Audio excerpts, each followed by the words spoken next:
Hello everyone, स्वागत आप सभी का टूपर्स फ्रेंड चैनल में। इस वीडियो में आज हम पढ़ेंगे कंप्यूटर का नेक्स्ट टॉपिक पाइथन। ठीक है, पाइथन लैंग्वेज पढ़ने वाली है। इसमें क्या क्या चीजें होती हैं, प्रोग्राम्स किस तरीके से पूछा जा सकता है, वो सारी चीजें जो है हम इसमें डिस्कस करेंगे। मीन्स कंप्लीट पाइथन हम हिंदी में देखने वाले हैं कि क्या क्या चीजें जो है पाइथन में होती हैं। ओके, इसके साथ ही अगर आप एचएससी के किसी और एग्जाम की तैयारी कर रहे हैं, चाहे पटवारी की कर रहे हैं या फिर पुलिस की तैयारी कर रहे हैं, या जैसे ग्राम सचिव का दोबारा पेपर होना है, ठीक है, अगर इन सभी एग्जाम की अगर आप तैयारी कर रहे हैं और इनके लिए अगर आप मॉक टेस्ट खरीदना चाहते हैं तो परीक्षा ऐप पे मॉक टेस्ट अवेलेबल है। तो उन मॉक टेस्ट को खरीदने के लिए आप हमारा टॉपर्स 50 कोड यूज कर सकते हैं। अगर आप टॉपर्स 50 कोड यूज करेंगे तो आपको उसमें 50% का ऑफ मिल जाएगा। ओके, तो अगर कोई अपनी तैयारी को चेक करना चाहते हैं कि आपकी तैयारी कैसी हो गई है और मॉक टेस्ट लेना चाहे तो परीक्षा ऐप से ले सकता है। ओके, इसके साथ ही अगर आप जो भी वीडियोस आ रही हैं कंप्यूटर की, उनके लिए नोट्स लेना चाहते हैं तो कंप्यूटर एनसीईआरटी कंप्यूटर आप ले सकते हैं। लिंक आपको इसका डिस्क्रिप्शन बॉक्स में दिया गया है। वहां पे आपको हिंदी इंग्लिश जो भी जिसमें भी जो है कंप्यूटर हुआ है उसके सभी नोट्स मिलेंगे। एमसीक्यू जो हुए हैं उन सभी की पीडीएफ जो है आपको दी जाएगी।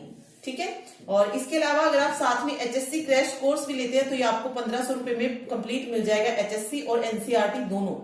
ठीक है, लेकिन अगर आप सिर्फ कंप्यूटर लेंगे तो वो आपको 1000 रुपए का मिलेगा। मीन्स एचएससी क्रैश कोर्स अलग से 1000 का और एनसीईआरटी अलग से 1000 रुपए का। अगर दोनों लेते हैं तो वो 1500 में आपको मिल जाएगा। ओके, चलिए शुरू करते हैं पाइथन लैंग्वेज के बारे में पढ़ते हैं। तो देखिए, पाइथन लैंग्वेज क्या है? एक प्रोग्रामिंग लैंग्वेज है। पाइथन लैंग्वेज की अगर हम बात करें तो पाइथन क्या है? एक प्रोग्रामिंग लैंग्वेज है। ये सबसे इजी लैंग्वेज मानी जाती है। ठीक है, पाइथन क्या है? सबसे इजी लैंग्वेज मानी जाती है। पाइथन को सीखने के लिए आपको किसी और बेसिक लैंग्वेज को सीखने की कोई जरूरत नहीं होती है। ठीक है, इसके अलावा इसके कुछ फीचर्स जो एग्जाम में जैसे डायरेक्ट क्वेश्चन आ सकता है कि पाइथन किस तरीके की लैंग्वेज है।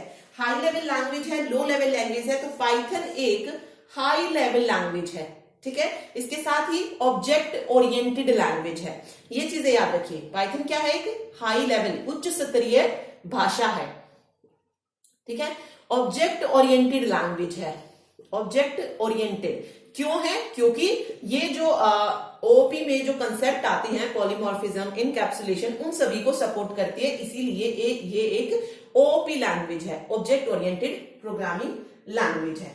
ओके, पाइथन के अगर कोड की बात करें तो पाइथन में कोड जो है बिल्कुल उस तरीके से होता है जिस तरीके से इंग्लिश लैंग्वेज होती है। लगभग जो है कोड जो है पाइथन का उस तरीके का ही देखने को मिलता है। साथ ही पाइथन कैसा सॉफ्टवेयर है ये पूछा जा सकता है, या मीन्स कैसी लैंग्वेज है। तो ये एक ओपन सोर्स लैंग्वेज है। अब ओपन सोर्स लैंग्वेज का मतलब क्या है? क्यों हमने पाइथन को ओपन सोर्स लैंग्वेज बोला? ठीक है, ओपन सोर्स लैंग्वेज का मतलब क्या होता है, या अगर आपसे कभी ओपन सोर्स सॉफ्टवेयर पूछा जाए उसका मतलब क्या होता है कि हम जो है उसमें कुछ अगर मॉडिफाई करना चाहें, उसमें कुछ चेंज करना चाहें तो वो कर सकते हैं। ठीक है, उसके लिए कोई पैसा वगैरह कुछ नहीं लगेगा, सिर्फ फ्री होता है वो। तो जब हम उसमें कोडिंग में अगर कुछ चेंज करना चाहें पाइथन में तो वो हम कर सकते हैं, मॉडिफाई कर सकते हैं इसको। तो इसीलिए इसको ओपन सोर्स लैंग्वेज जो है माना जाता है। ठीक है, चलिए अब पढ़ते हैं कि पाइथन को किसने डेवलप किया, इसके क्या कहते हैं, सृजनकर्ता या आविष्कार जो है इसका किसने किया। देखिए, ये भी इंपोर्टेंट क्वेश्चन बनता है यहां से। पाइथन लैंग्वेज का आविष्कार किसने किया? तो गाइडो वॉन रॉसम इन्होंने जो है पाइथन का आविष्कार जो था किया था, पाइथन को डेवलप किया था। पाइथन की शुरुआत जो थी वो 1980 में हो गई थी और करीब एक दशक साल बाद, यानी कि 10 साल के बाद जो है लगभग 1991 या कहीं कहीं आपको 1990 में मिलेगा, 1990-91 में जाकर पाइथन को लॉन्च किया गया था। ठीक है, याद रखिए किसने बनाया, कब जो है ये लॉन्च हुई। ओके, फिर एक क्वेश्चन आता है कि इसका नाम पाइथन क्यों रखा गया? इसका नाम किसी सांप के नाम पर पाइथन नहीं रखा गया है, ये याद रखिए आप। ठीक है, किसी सांप के नाम पर इसका नाम पाइथन नहीं रखा गया है। 1969 में मोंटी पाइथन ग्रुप था एक, मोंटी पाइथन ग्रुप, इन्होंने जो थी एक सीरीज प्रसारित की थी जिसका नाम मोंटी पाइथन फ्लाइंग सर्कस था। मतलब इस ग्रुप ने एक सीरीज जो थी चलाई थी, Monty Python flying circus. Okay, series का नाम पूछ सकते हैं। तो ये सीरीज जो थी इन्होंने चलाई थी, उसके नाम पर गाइडो वॉन रॉसन ने इसका नाम रखा था, क्योंकि उस सीरीज को उन्होंने बहुत पसंद किया, तो उससे इन्फ्लुएंस होकर पाइथन नाम जो था उन्होंने इस लैंग्वेज को दिया था। ठीक है, ओके, बस इतना याद रखिए। इसमें छोटी छोटी चीजें पढ़ेंगे। आगे बात करते हैं पाइथन के प्रोग्रामिंग फीचर्स की। फीचर्स के बारे में पढ़ते हैं। फीचर्स मीन्स की विशेषताएं क्या है इसकी। देखिए, सबसे पहला जो नंबर आता है वो आता है easy to learn. Easy to learn, easy to learn का मतलब क्या है? ठीक है, देखिए पाइथन लैंग्वेज की अगर हम बात करें तो पाइथन लैंग्वेज बिल्कुल सी प्लस प्लस या जावा इन लैंग्वेज जैसे ही है। यानी कि जो सी में होता है, जो सी प्लस प्लस में होता है, वही पाइथन में होता है। लेकिन कोड लिखने का सिर्फ तरीका चेंज हो जाता है। सी का अपना तरीका है कोड लिखने का, सी प्लस प्लस का अपना है, पाइथन का भी इस तरीके से एक तरीका है, लेकिन है उन जैसी ही ये लैंग्वेज। ठीक है, और इस लैंग्वेज में ज्यादा कीवर्ड भी नहीं है। कीवर्ड होते हैं रिजर्व्ड वर्ड्स, मतलब पाइथन लैंग्वेज में कुछ वर्ड्स डाल दिए गए हैं जो आपको एज इट इज अपने प्रोग्राम में यूज करने अगर उनकी जरूरत होती है तो। ओके, वो रिजर्व्ड वर्ड्स होते हैं, यानी कि कीवर्ड्स उनको बोला जाता है। तो ज्यादा कीवर्ड्स ना होने के कारण पाइथन एक इजी लैंग्वेज मानी जाती है कि पाइथन को सीखना बहुत ही इजी है। ओके, सेकंड फीचर क्या कहता है इसका? Easy to understand. ठीक है, इजी टू अंडरस्टैंड। अब अंडरस्टैंड क्यों है, मतलब इसको समझना आसान क्यों है? रीजन क्या है इसको आसानी से कि हम पाइथन को आसानी से समझ सकते हैं? क्योंकि जो इसकी कोडिंग होती है वो किस भाषा में होती है? इंग्लिश लैंग्वेज में होती है। किस भाषा में होती है? इंग्लिश लैंग्वेज में होती है, लगभग वैसी ही होती है, तो हम उसको अच्छे से समझ सकते हैं। ठीक है, इंग्लिश जैसे सिंटैक्स जो है इसमें यूज किए जाते हैं। थर्ड जो होता है इजी टू रीड, आसानी से हम इसको पढ़ सकते हैं। सिंपल होती है, इसके अलावा पोर्टेबल होती है। ये इंपॉर्टेंट है इसका फीचर। पोर्टेबल का मतलब क्या है? पोर्टेबल का मतलब क्या होता है कि हम जो है अगर हम इसे एक ऑपरेटिंग सिस्टम पर रन कर रहे हैं तो दूसरे पर रन करने के लिए हमें इसमें किसी चेंजेस की जरूरत नहीं है। मतलब इस एक कोड को हम डिफरेंट ऑपरेटिंग सिस्टम पर रन कर सकते हैं। ये होता है ऑपरेटिंग सिस्टम। पता है, मैंने आपको पढ़ा है ऑपरेटिंग सिस्टम क्या होता है, अलग अलग टाइप्स के ऑपरेटिंग सिस्टम होते हैं। तो पाइथन पोर्टेबल इसलिए है क्योंकि इसे किसी भी ऑपरेटिंग सिस्टम पर हम क्या कर सकते हैं? रन कर सकते हैं। ये नहीं है कि हमने इसे बनाया एक ऑपरेटिंग सिस्टम पे है, दूसरे पे रन करने के लिए हमें इसमें कुछ मॉडिफाई करना पड़ेगा तब जाकर ये उस पे चलेगी, तो ऐसा नहीं होता है, ये सभी पे चल जाती है। तो इसीलिए पाइथन को पोर्टेबल लैंग्वेज जो है कहा जाता है। ओके, इसके अलावा ऑब्जेक्ट ओरिएंटेड है। रीजन मैंने आपको बताया क्यों है, क्योंकि ये जो उसके जो फीचर्स होते हैं, पॉलीमॉर्फिज्म हुआ या एनकैप्सुलेशन हुआ, इनहेरिटेंस हुआ, उनको सपोर्ट करती है, इसीलिए इसे ओओपी लैंग्वेज भी जो है कहा जाता है। ठीक, ये सारी चीजें बस इसके बारे में याद रखिए कि क्या क्या फीचर्स इसके हैं। ठीक, चलिए अब बात आती है एप्लीकेशन की। पाइथन का यूज जो है कहां कहां पर किया जाता है? तो पाइथन का यूज मेनली दो चीजें आप देख सकते हैं वेब डेवलपमेंट के लिए। वेब डेवलपमेंट क्या होता है? जैसे आप जो वेब पेजेस वगैरह बनाते हैं, वेबसाइट वगैरह बनाते हैं, वहां पर आप पाइथन का यूज कर सकते हैं। सेकंड, सॉफ्टवेयर डेवलपमेंट के लिए, अगर आप सॉफ्टवेयर को बनाना चाहते हैं तो सॉफ्टवेयर बनाने के लिए भी आप पाइथन लैंग्वेज का यूज कर सकते हैं। ओके, इसके अलावा गेमिंग एप्लीकेशन, ऑब्वियस है गेम का भी सॉफ्टवेयर जो है बना सकते हैं, तो अलग अलग बता देती हूँ। गेमिंग एप्लीकेशन में यूज कर सकते हैं, ग्राफिक्स में इसका यूज कर सकते हैं, ग्राफिकल एप्लीकेशन में। ठीक है, तो साइंटिफिक एंड कॉम्पिटिशनल एप्लीकेशन। तो मतलब ये अलग अलग जो दो चीजें हैं वो याद रखिए, एक वेब डेवलपमेंट, दूसरा सॉफ्टवेयर डेवलपमेंट। किसी सॉफ्टवेयर को बनाने के, सॉफ्टवेयर कोई भी हो सकता है, गेम का या किसी और चीज का, वेबसाइट वगैरह जो बनाते हैं उसमें बनाने के लिए जो है पाइथन का यूज किया जा सकता है। ओके, तो दो मेन एप्लीकेशन इसकी याद रखिए कि कहां पर जो है इनका यूज किया जाता है। ठीक है, ईआरपी जो एप्लीकेशंस होती हैं उसमें भी यूज करते हैं। ईआरपी होती है एंटरप्राइजेज और बिजनेस एप्लीकेशन के लिए। ठीक है, इनका यूज किया जाता है। चलिए अब बात आती है कि इसमें प्रोग्राम्स को लिखा किस तरीके से जाता है, वो बताती हूँ मैं आपको। इसमें तरीका क्या, मान लीजिए मुझे प्रिंट कराना है हेलो वर्ल्ड, मैं एक वर्ड प्रिंट कराना चाहती हूँ, हेलो वर्ल्ड, ठीक है, ये प्रिंट कराना चाहते हैं, तो इसको हम पाइथन में किस तरीके से लिखते हैं? पाइथन में कुछ इस तरीके से लिखा जाता है 1 2 3 एंड देन यहां पर लिखेंगे हम print hello world and then इसको सेव करेंगे, रन करेंगे तो आउटपुट हमें मिल जाएगी सिंपल यहां से हेलो वर्ल्ड। तो ये साइन याद रखिए कि किस तरीके से इसको इन ब्रैकेट मतलब क्या कहते हैं इनवर्टेड कोमास उसमें अंदर जो है रखा जाता है, ठीक है। अब इसी तरीके से पाइथन के अलग अलग वर्जन भी आए थे, तो उसको छोड़ते हैं, अभी वर्जन की बात नहीं करते हैं। अब बात करते हैं पाइथन कमेंट।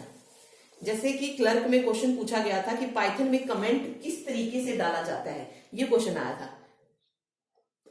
कमेंट सबसे पहली बात तो कि पाइथन में यानी कि जो पाइथन का जो कोड होता है, प्रोग्राम होता है, उसमें कमेंट का यूज क्यों किया जाता है? क्यों करते हैं? कमेंट का यूज कोड को समझने के लिए किया जाता है। क्या करने के लिए? कोड को समझने के लिए, ठीक है। फॉर एग्जाम्पल मैं दो नंबर्स को ऐड करना चाहती हूं, दो नंबर्स को ऐड करने के लिए मैंने एक प्रोग्राम लिख दिया यानी कि कोड लिख दिया, ठीक है। उसमें मैं क्या कर सकती हूँ? कमेंट डाल सकती हूँ ऊपर कि मैं इसमें सम ऑफ 2 नंबर्स चाहती हूँ, 2 नंबर्स का जोड़ करना चाहती हूँ, ओके। तो उससे जब यूजर उसको पढ़ेगा तो वो उसको अंडरस्टैंड कर पाएगा अच्छे से कि ये कमेंट है और इस प्रोग्राम में ये चीज हुई है, इस कोड में ये चीज जो है हमने की है। तो उस कोड को समझने के लिए कमेंट का यूज किया जाता है, ओके। और पाइथन में कमेंट जो है किससे डाला जाता है? इसके लिए सिंबल याद रखिए, इसके लिए सिंबल होता है हैश का, इससे कमेंट डाला जाता है। यही क्वेश्चन जो था पूछा गया था, ओके। तो याद रखिए कि कमेंट्स का जो यूज है वो कोड को समझने के लिए किया जाता है कि कौन सा कोड जो है किस कार्य के लिए लिखा गया है। जैसे मैंने आपको बताया सम ऑफ 2 नंबर्स का मैंने एक कोड लिखा, तो वो ऊपर कमेंट हमें बता देगा कि हमने इस कोड के अंदर 2 नंबर्स का सम किया है, ठीक है। तो इसके लिए होता है। अब देखिए पाइथन भी अगर मैं कमेंट की बात करूं तो 2 तरीके का कमेंट होता है। पाइथन में 2 तरीके का कमेंट होता है, एक होता है single line comment, single line, और दूसरा होता है मल्टी लाइन कमेंट। मतलब एक से ज्यादा जो है आप कमेंट डाल रहे हैं, एक कमेंट डाल रहे हैं आप एक सिंगल लाइन में और एक कमेंट डाल रहे हैं मल्टी लाइंस में, तो वो उस तरीके से सिंगल लाइन कमेंट।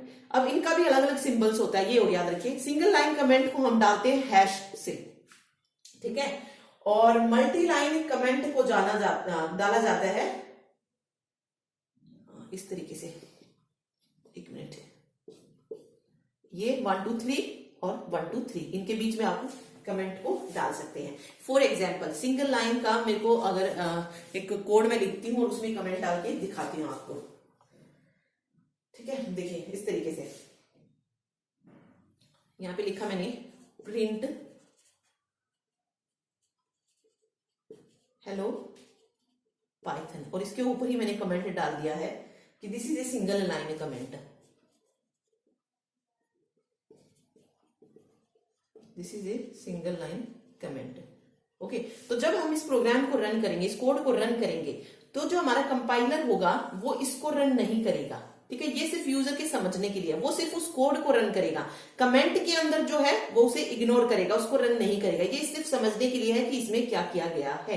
तो ये सिर्फ बताया गया है कि this is a single line comment है, ओके। वहां पर आप क्या कर सकते हैं, आपके कोड में जो हुआ है उस चीज को यहां लिखेंगे, ठीक है। ये तो सिर्फ मैंने आपको ये इसलिए लिखा है क्योंकि ये सिंगल लाइन कमेंट होता है, ओके। सेम मल्टी लाइन का हो तो किस तरीके से डालते हैं? देखिए मल्टी लाइन में कुछ इस तरीके से डालता है, ये दिस इज द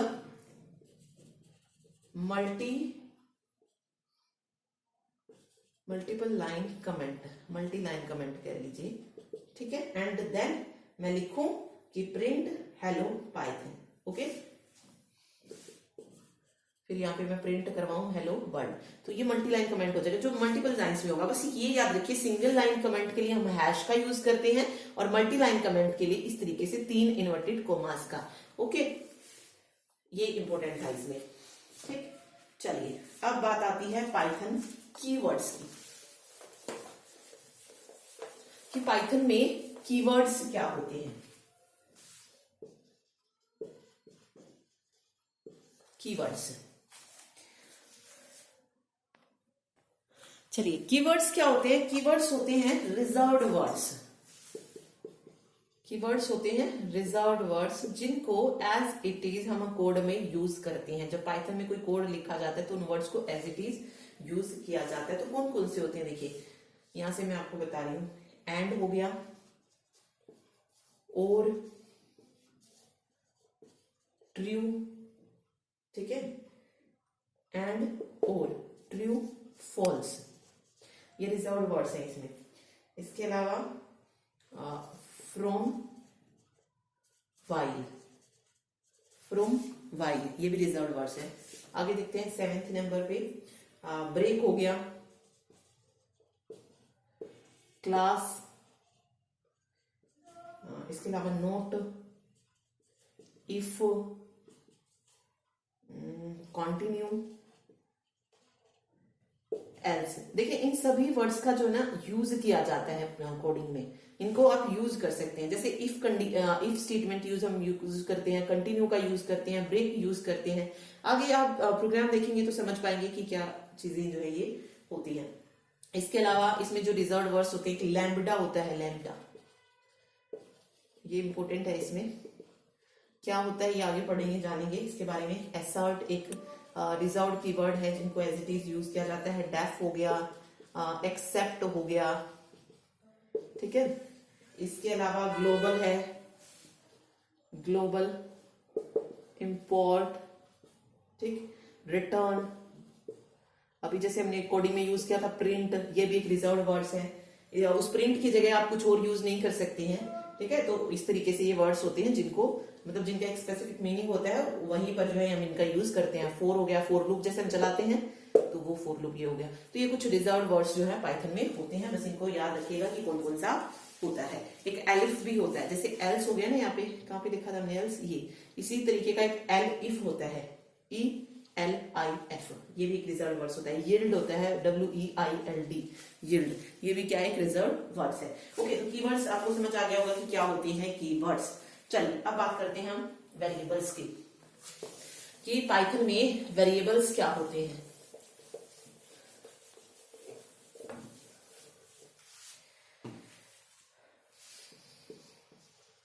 वेरिएबल्स, देखिए, वेरिएबल का यूज जो है पाइथन में डाटा को स्टोर करने के लिए, या कह लीजिए मेमोरी में कोई चीज को होल्ड करने के लिए किया जाता है, ठीक है। वेरिएबल का उपयोग क्यों किया जाता है? पाइथन में डाटा को स्टोर करने के लिए। यानी कोई डाटा है मेरे पास 5, उसको मैं किस में स्टोर करूंगी? वेरिएबल में। तो उस ऑब्वियस उस वेरिएबल का कोई ना कोई नाम होगा, वहीं पर तो हम उस डाटा को स्टोर करेंगे। तो वेरिएबल ये काम करता है, डाटा को क्या करता है? स्टोर करके रखता है। ओके, पाइथन में हमें ऐसा नहीं है कि हमें ऐसे दिखाना पड़ेगा कि हाँ भाई हम वेरिएबल यूज कर रहे हैं, WAR वेरिएबल हम इसमें यूज करें, नहीं, ऐसा कुछ दिखाने की जरूरत नहीं है। डायरेक्ट जो है एक नंबर, एक नाम डालेंगे और उसमें कुछ वैल्यू अगर हमने डाल दी तो एज इट इज हमें पता चल जाएगी कि हाँ भाई ये वेरिएबल है, ठीक है। चलिए, जैसे फॉर एग्जाम्पल मैंने लिखा एज इक्वल टू 20, तो यहाँ पे अब आपसे पूछा जाए कि वेरिएबल नेम बताइए इसमें कौन सा है। वेरिएबल नेम कौन सा है? एज है, और उसमें मैंने एक डाटा को स्टोर किया, एक वैल्यू को स्टोर करके रखा है। ओके, चलिए अब एक और चीज, ये जो वेरिएबल का नेम हमने रखा एज, इसको रखने के भी कुछ नियम कह सकते हैं आप, रूल्स होते हैं। उन रूल्स से एक क्वेश्चन बन सकता है। आपसे क्वेश्चन पूछेंगे, 4 ऑप्शन देंगे कि आपसे पूछा जाएगा कि इनमें से कौन सा वेरिएबल नहीं है। अगर आपको रूल्स पता है तो आप इजीली बता सकते हैं कि भाई इसमें से कौन सा वेरिएबल नहीं है। देखिए, क्वेश्चन हम बाद में देखेंगे, पहले हम रूल्स पढ़ते हैं कि किसी वेरिएबल का नेम हम किस उस पे रख सकते हैं। देखिए, वेरिएबल का नाम जो है, वेरिएबल का जो नेम है वो 2 चीजों से शुरू हो सकता है, या तो अंडरस्कोर से, अंडरस्कोर कौन सा होता है? अंडरस्कोर ये वाला चीज होती है, ठीक है, या फिर लेटर से। लेटर में लेटर अल्फाबेट्स जो होते हैं, अब वो बड़े अल्फाबेट्स भी हो सकते हैं, कैपिटल भी हो सकते हैं, और स्मॉल लेटर्स भी हो सकते हैं। मतलब वेरिएबल का नेम इससे स्टार्ट हो सकता है, नेम इससे स्टार्ट हो सकता है, यानी कि नेम में कहीं ना कहीं अंडरस्कोर और लेटर्स हम यूज करेंगे ही करेंगे। मतलब कर भी सकते हैं, नहीं भी, ठीक है, बट एक तो होगा ही, स्टार्टिंग में तो होगा ही होगा, ठीक है। या तो अंडरस्कोर हो शुरू में, या फिर कोई लेटर हो। ओके, एक नेक्स्ट रूल है कि वेरिएबल का नाम कभी भी नंबर से शुरू नहीं कर सकते। हाँ, एक मिनट। सेकेंड रूल है कि नंबर से शुरू नहीं कर सकते। नंबर्स में नंबर से शुरू नहीं कर सकते। फॉर एग्जाम्पल नंबर कौन सा, 1 to 9, ये नंबर्स होंगे 0 to 9। इन नंबर्स से हम वेरिएबल को शुरू नहीं कर सकते हैं। अगर मैंने इस एज की जगह लिखा होता 0 एज, तो क्या ये वेरिएबल का नेम होता? बिल्कुल नहीं होता, क्योंकि इसकी स्टार्टिंग ही किससे हो गई? नंबर से हो गई है। तो ये हमारा वेरिएबल का नाम सही नहीं है। ओके, और एक और चीज याद रखिए, वेरिएबल का जो नेम होगा उसमें 3 चीज यूज हो सकती हैं। कौन कौन सी? थर्ड रूल जो है इसका क्या कहता है कि वेरिएबल के नेम में 3 चीजें हो सकती हैं। एक हो सकता है कैपिटल लेटर्स, एक हो सकता है स्मॉल लेटर्स, दूसरा हो सकता है अंडरस्कोर, और चौथा हो सकता है नंबर्स। इन सभी से ही जो है क्या बन सकता है? एक वेरिएबल बन सकता है। अगर इसके अलावा हमने कुछ यूज किया उसमें, तो वो वेरिएबल नेम नहीं है। फॉर एग्जाम्पल मैंने लिखा एज एट द रेट, क्या ये वेरिएबल का नेम है? बिल्कुल नहीं है, क्योंकि एट द रेट यूज हो गया है। वेरिएबल के नेम में कभी भी कोई और सिंबल नहीं आएगा अंडरस्कोर के अलावा। सिर्फ एक ही स्पेशल सिंबल जो है वेरिएबल के नेम में यूज होता है, वो है अंडरस्कोर। क्वेश्चन ये भी पूछ सकता है आपसे कि वेरिएबल के नाम में जो स्पेशल सिंबल यूज होता है वो कौन सा होता है, तो वो अंडरस्कोर होता है। ओके, अब देखते हैं क्वेश्चन कि किस तरीके से क्वेश्चन पूछ सकता है। मैं 4 ऑप्शन लिखती हूं। देखिए, फर्स्ट ऑप्शन मैंने लिखा डेफ फाइल, बी मैंने लिखा फाइल CET ये, और सी लिखा मैंने CET, डी नंबर पे मैंने लिखा अंडरस्कोर फाइल CET। ठीक है, अब आपसे पूछा जाए कि इनमें से कौन सा है जो कि वेरिएबल का नेम नहीं है। वेरिएबल का नेम नहीं है। अब देखिए तीनों में रूल्स बिल्कुल सही लगे चारों में कि वेरिएबल नेम या तो अल्फाबेट से बन सकता है, अंडरस्कोर से बन सकता है, और किससे बन सकता है? नंबर से बन सकता है। लेकिन रूल ये भी कहता है कि जो स्टार्टिंग होगी वो किससे होगी? या तो अल्फाबेट से या स्पेशल सिंबल अंडरस्कोर से। तो इसमें बिल्कुल सही है ये। ठीक है, थर्ड भी ठीक है, CET सिर्फ अल्फाबेट से बना है तो ये भी चलेगा। यहाँ पे अंडरस्कोर से शुरुआत हो रही है तो ये भी सही है। लेकिन बी जो है ऑप्शन हमारा सही नहीं है। क्यों नहीं है? क्योंकि वेरिएबल नेम की स्टार्टिंग कभी भी नंबर से नहीं होगी। तो इसीलिए यहां पर ये ऑप्शन जो है बिल्कुल गलत है। तो राइट आंसर बी ही वहां पर हो जाएगा कि ये वेरिएबल नेम नहीं है। ओके, तो वेरिएबल नेम से इस तरीके का क्वेश्चन पूछा जाएगा। ठीक, या फिर रूल से पूछ सकते हैं कि क्या क्या रूल जो है उस पर अप्लाई होते हैं। इसके अलावा वेरिएबल से नहीं पूछा जाएगा कुछ। ठीक, चलिए अगला देखते हैं। अब आती है असाइन वैल्यू टू वेरिएबल, कि वैल्यू कैसे असाइन करते हैं वेरिएबल में। जैसे मैंने लिखा एज, ये मुझे पता है वेरिएबल नेम है। अब इसमें वैल्यू किस तरीके से असाइन करेंगे? जैसे एज इक्वल टू 25, ठीक है, पाई हो गया 3.14। एक और वेरिएबल नेम मैंने लिया नेम, और उसमें मैंने लिख दिया माइक्रोसॉफ्ट। अब आप ये देखिए, अगर आप यहां पे ये वैल्यू देखेंगे एज, यहां पे हमने 25 डाला, तो ये किस तरीके की वैल्यू होगी? इंटीजर वैल्यू होगी। ठीक है, इंटीजर वैल्यू। पाई में हमने 3.1 यानी कि डेसिमल वैल्यू डाली, तो इसको हम बोलते हैं फ्लोट। अगर आप इसमें देखेंगे नेम में हमने इन्वर्टेड कॉमास क्यों लगा दिए? इसका क्या रीजन है?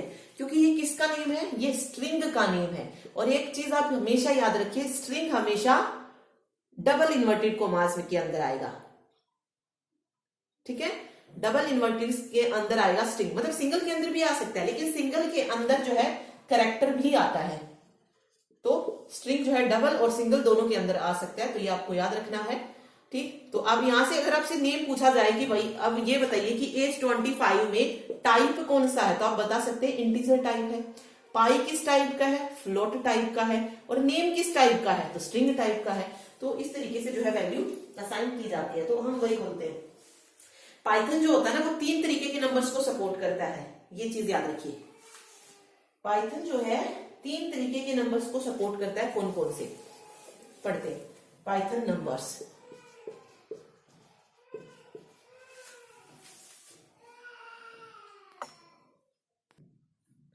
तो पाइथन नंबर्स देखते हैं। अब पूछा जा सकता है कि पाइथन कितने तरीके के नंबर्स को सपोर्ट करता है। तो 3 तरह के नंबर्स को सपोर्ट करता है पाइथन। कौन कौन से? फर्स्ट हो जाएगा इंटीजर, जिसको हम INT से शो करते हैं। सेकंड हो जाएगा फ्लोट, और थर्ड हो जाएगा कॉम्प्लेक्स। ठीक है, तो इन 3 तरीके के नंबर को जो है सपोर्ट करता है कौन? Python numbers. ठीक है, देखिए अब इंट में अगर मैं देखूं तो इंट में किस तरीके से लिखा जाएगा? इंट को हम किस तरीके से लिख सकते हैं? एग्जांपल से देखते हैं। देखिए मैंने लिखा a = 100। ए तो यहाँ पे वेरिएबल नेम हो गया, उसमें जो वैल्यू है वो किस टाइप की है? इंटीजर टाइप की है। तो यहाँ पे लिख दिया मैंने कमेंट लगा के INT। ओके, फिर मैंने लिखा b = 21.8। ये किस तरीके की है? फ्लोट टाइप की। जो डेसिमल वैल्यू होती है उसको फ्लोट वैल्यू बोलते हैं, तो ये फ्लोट हो जाएगी। फिर c एक और नंबर लिया मैंने 12j, ये मतलब आयोटा करके लगाते हैं ना कॉम्प्लेक्स नंबर में, तो ये कॉम्प्लेक्स नंबर हो जाएगा, कॉम्प्लेक्स नंबर। तो जब इस तरीके से लिखा जाएगा तो वो कॉम्प्लेक्स नंबर होगा। ठीक है, चलिए अब एक और चीज आती है। अगर मैंने कोई वो लिया है, अब मैंने मान लीजिए मैंने ये कोड लिखा A 100 B 28 और ये Z, और मैं प्रिंट कराना चाहती हूँ कि A किस टाइप का है, B किस टाइप का है और C किस टाइप का है। ये मैं प्रिंट कराना चाहती हूँ। ठीक है, ये क्या करना चाहती हूँ? मैं प्रिंट करना चाहती हूँ, इस टाइप को प्रिंट करना चाहती हूँ। तो मैं यहाँ क्या लिखूंगी? Print type A। तो जब हम किसी फंक्शन को ये जानना चाहे कि वो किस टाइप का है, तो कौन सा फंक्शन यूज करेंगे? Type function. ठीक है, उसके लिए कौन सा फंक्शन यूज होगा? टाइप फंक्शन उसके लिए यूज होगा। ये चीज आप याद रखिए। अगर हम टाइप जानना चाहते हैं तो टाइप फंक्शन का यूज कर सकते हैं। ठीक, चलिए नेक्स्ट हम पढ़ते हैं ऑपरेटर्स कि ऑपरेटर्स कौन कौन से होते हैं पाइथन में। ठीक, चलिए इंपॉर्टेंट है ऑपरेटर्स का टॉपिक, क्योंकि इसी ऑपरेटर्स से आई थिंक पुलिस में 2 से 3 क्वेश्चन थे। प्रीवियस पेपर जो था 2018 में जो हुआ था उसमें। ठीक, चलिए ऑपरेटर्स पढ़ रहे हैं।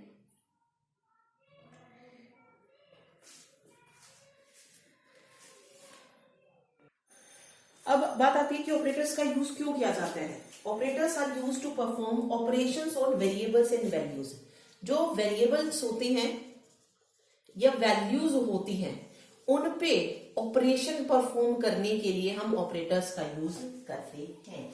ऑपरेटर्स कौन से होते हैं? देखिए 2 चीज आती है इसमें, एक ऑपरेटर आता है, एक ऑपरेंड आता है। अब आपसे पूछा जाएगा कॉम्बिनेशन ऑफ ऑपरेटर और ऑपरेंड, ये क्या बन जाएगा? Combination of operator and operand, इसको क्या बोलेंगे? इसको एक्सप्रेशन बोलेंगे। ठीक है, जो इन दोनों से मिलकर बनेगा। फॉर एग्जाम्पल मैंने लिखा A + B, ये क्या बोला जाएगा? ये एक्सप्रेशन बोला जाएगा। ठीक है, यहां पर A क्या है? A और B ये दोनों क्या है? ऑपरेंड है, ऑपरेंड। और प्लस क्या है? यहां पर ऑपरेटर है, और इन दोनों का कॉम्बिनेशन एक्सप्रेशन।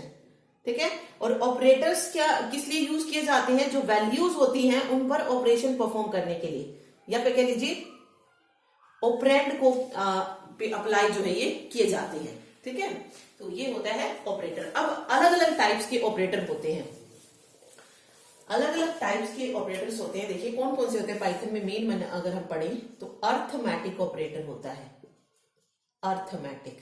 ठीक है, अर्थमेटिक ऑपरेटर की बात आ रही है तो ये सिंपल जो मैथमेटिकल फंक्शन होते हैं like plus, minus, multiplication, division, modulus. इसमें एक और होता है एक्सपोनेंशिएशन, एक्सपोनेंशिएशन, और एक होता है फ्लोर डिवीजन। ये इसमें होते हैं। देखिए ऑपरेटर्स सी लैंग्वेज में भी होते हैं, C++ में भी होते हैं। ठीक है, ऑपरेटर्स क्या होते हैं? सभी लैंग्वेजेस में होते हैं, लेकिन अलग अलग होते हैं। जैसे किसी में अर्थमेटिक अगर आप पढ़ेंगे सी लैंग्वेज में तो वहां पर सिर्फ ये 5 होते हैं, प्लस, माइनस, मल्टीप्लीकेशन, डिवीजन और मॉड्यूलस। ठीक है, लेकिन यहाँ पर आप 7 देख सकते हैं। तो ये सातों के सातों अर्थमेटिक ऑपरेटर है पाइथन में। अब इनका यूज पढ़ते हैं। एडिशन है सिंपल, जैसे मैंने 2 ऑपरेटर्स लिए, सॉरी 2 ऑपरेंड लिए, उनको ऐड करने के लिए। For example x + y, x की वैल्यू जैसे 3 + 5, तो आंसर मेरा 8 आ गया। ठीक है, फिर माइनस कर रहे हैं हम, 5 + 3 कर लीजिए क्योंकि माइनस भी करना है, तो x माइनस वाई तो 5 माइनस 3 हो जाएगा, 2 आंसर आ गया। फिर है x मल्टीप्लीकेशन y, तो 5 इंटू 3 कर लीजिए 15 हो जाएगा। x डिविजन y 5/3 कितना निकलेगा, 2 आ जाएगा, नहीं 3 1 आ जाएगा। ठीक है, मॉडुलस में क्या लेते हैं, रिमाइंडर वैल्यू ली जाती है। मॉडुलस में जो रिमाइंडर होता है वही तो लिया जाता है। तो यहां पे क्या बनेगा, मॉडुलस, एक मिनट, 3 एकम 3 और रिमाइंडर कितना बचा 2, तो 2 वैल्यू आ जाएगी यहाँ पे। ठीक है,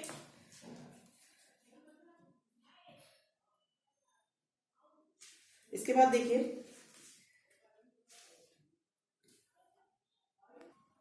अब आता है एक्सपोनेंट, इसको एक्सपोनेंट बोलेंगे, लिख लीजिएगा। अब ये किस तरीके से काम करेगा, अब मैंने लिखा x एक्सपोनेंट y यानी कि 5 एक्सपोनेंट 3, इसका मतलब होता है 5 की पावर 3। इसका मतलब क्या होता है, 5 की पावर 3। ठीक है, 5 की पावर 3, तो 5 पंजे 25, 25 पंजे 125, तो 125 आ जाएगा यहां से सोल्व होके। उसके बाद कोशिएंट है, इसको कोशिएंट बोलते हैं, कोशिएंट x कोशिएंट y, और यहां पे मैंने लिख दिया 5y। यहां से देखिए क्या निकलेगा, 5y कोशिएंट से।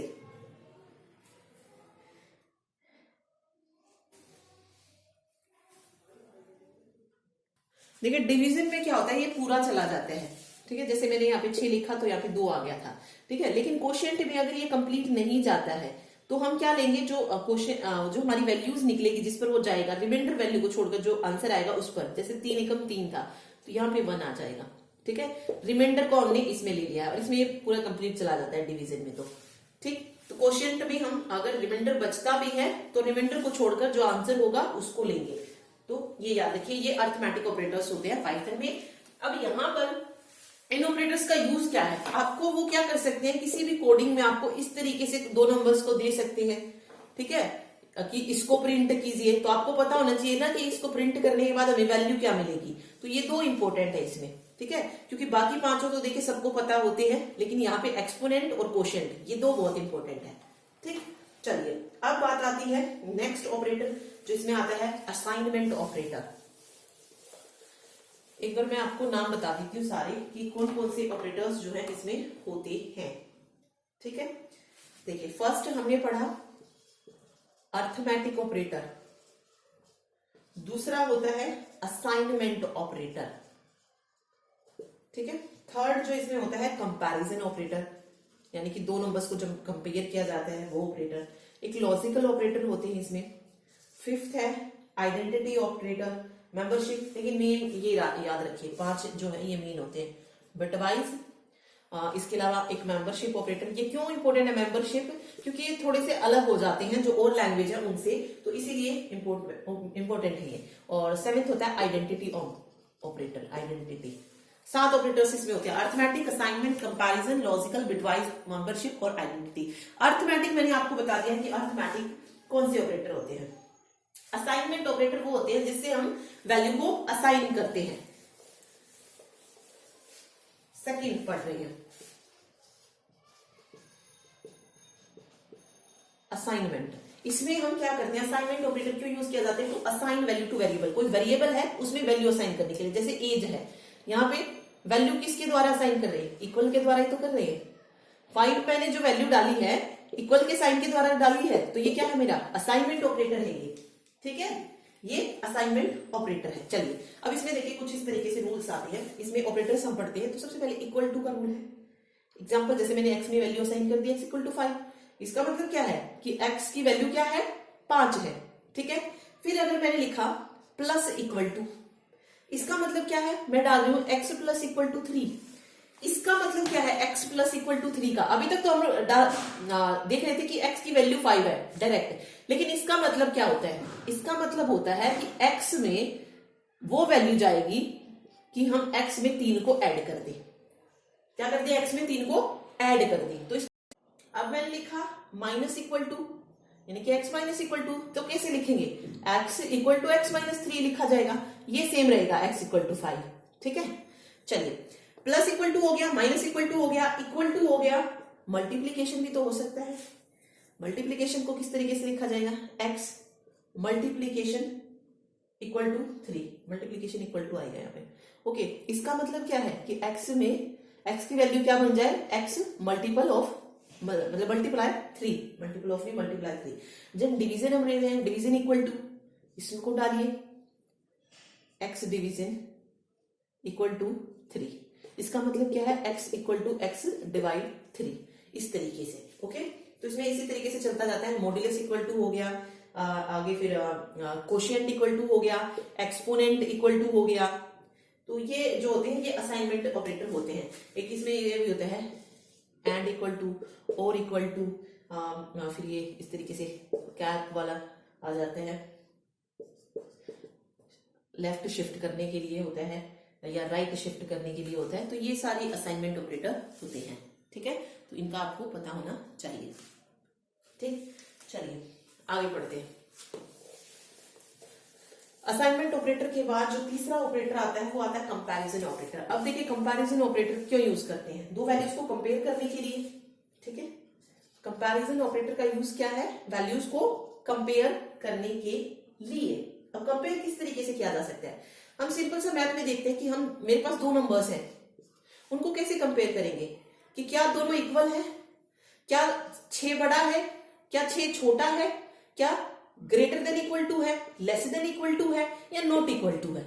यही होता है कंपैरिजन, या तो दोनों इक्वल है या तो दोनों इक्वल नहीं है, या एक छोटा है दूसरा बड़ा है, या दोनों छोटा भी हो सकता है इक्वल भी हो सकता है। यही तो कंपैरिजन करते हैं। तो ये कंपैरिजन ऑपरेटर होते हैं, ठीक है। जिसमें लेकिन इसको दिखाने का तरीका थोड़ा सा इक्वल होता है, अलग होता है। क्योंकि अगर मैं लिखूं सिर्फ इक्वल, ये तो असाइनमेंट ऑपरेटर हो जाता है। कंपैरिजन के लिए हम डबल इक्वल यूज करते हैं। ये इक्वल कंपैरिजन ऑपरेटर होता है और ये असाइनमेंट ऑपरेटर होता है। इसमें कंफ्यूज मत होइएगा, ठीक है। चलिए अब ये इक्वल मैंने लिखा कि x जो है वो इक्वल है y के, तो ये मेरा इक्वल ऑपरेटर हो जाएगा, ठीक है। नेक्स्ट इसमें आता है नॉट इक्वल टू, यानी कि x नॉट इक्वल टू है y। ये सिंपल, नॉट इक्वल टू में ये भी लगता है, ठीक। वेट एक मिनट, देखो अगर मैंने ऐसे लिखा तो ये कौन सा ऑपरेटर है, इक्वल टू। मैंने लिखा ये, तो ये नॉट इक्वल टू ऑपरेटर है, नॉट इक्वल टू, ठीक है। फिर मैंने अगर इसको इस तरीके से इसका मुंह इस तरफ किया तो इसको हम क्या बोलते हैं, ग्रेटर देन का साइन बोलते हैं कि ये ग्रेटर देन है। अगर मैंने इसको इस तरीके से किया तो ये लेस देन का साइन हो जाएगा, ठीक है। फिर मैंने इसके साथ इक्वल का साइन और जोड़ दिया, ये ऐसे कर देती हूँ मैं इसको, सॉरी वेट एक मिनट, यस ऐसे,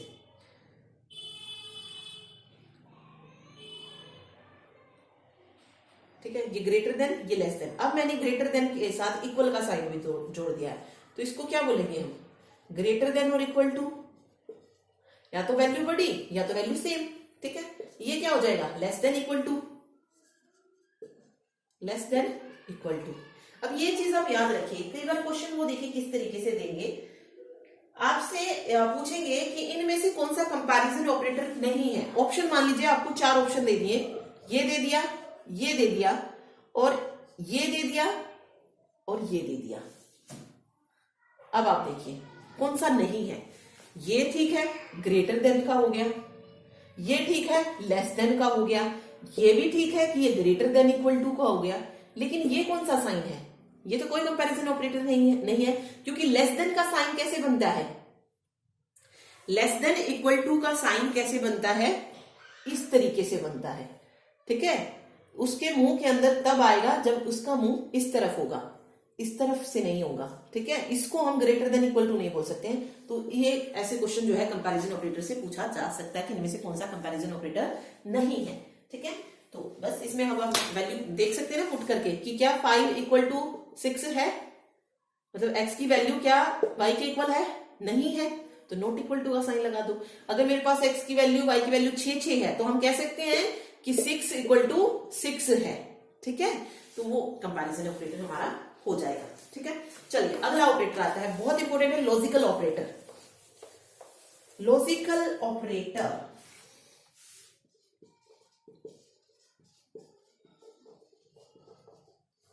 लॉजिकल ऑपरेटर। देखिए लॉजिकल ऑपरेटर का यूज किया जाता है टू कंबाइन कंडीशनल स्टेटमेंट। मतलब दो स्टेटमेंट आपको गिवन है, उनमें कोई कंडीशन गिवन है, उनके लिए हम लॉजिकल ऑपरेटर्स का यूज करते हैं। लॉजिकल ऑपरेटर में वैल्यू हमेशा किसमें होती है, ट्रू और फॉल्स में होती है। ट्रू फॉल्स में, ट्रू का मतलब है वैल्यू 1 और फॉल्स का मतलब है वैल्यू 0। इनको क्या बोलते हैं, बुलियन वैल्यूज। आपसे पूछ सकता है लॉजिकल ऑपरेटर में वैल्यू कैसी होती है, तो बुलियन होती है, या ऑप्शन में डिपेंड करता है वो 1 0 दे रहा है, ट्रू फॉल्स दे रहा है, या बुलियन वैल्यूज दे रहा है, वो ऑप्शन पे डिपेंड करता है। ठीक है, तो अगर बुलियन वैल्यूज दे रहा है तो हाँ लॉजिकल ऑपरेटर्स की जो वैल्यू आती है वो बुलियन आती है। अब बुलियन वैल्यूज कौन सी होती है, ट्रू फॉल्स होती है। जहां पे ट्रू का मतलब 1 होता है और फॉल्स का मतलब 0 होता है, वो लॉजिकल ऑपरेटर्स होते हैं। देखिए कौन कौन से होते हैं, 3 आते हैं लॉजिकल ऑपरेटर्स। लॉजिकल ऑपरेटर्स की अगर मैं बात करूं तो इसमें 3 ऑपरेटर्स आते हैं, एंड ऑपरेटर, और ऑपरेटर और नॉट ऑपरेटर, ये 3। अब इनके सिंबल इंपॉर्टेंट है, यहाँ पे तीनों के क्या इंपॉर्टेंट है, सिंबल इंपॉर्टेंट है। तो देख लेते हैं सिंबल।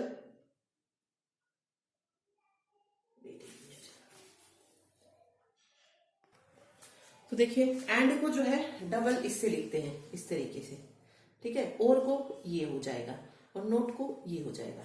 ठीक है, तो ये एंड और नोट ऑपरेटर होते हैं। अब देखिए इनका काम क्या है, किस तरीके से इनको शो किया जाता है।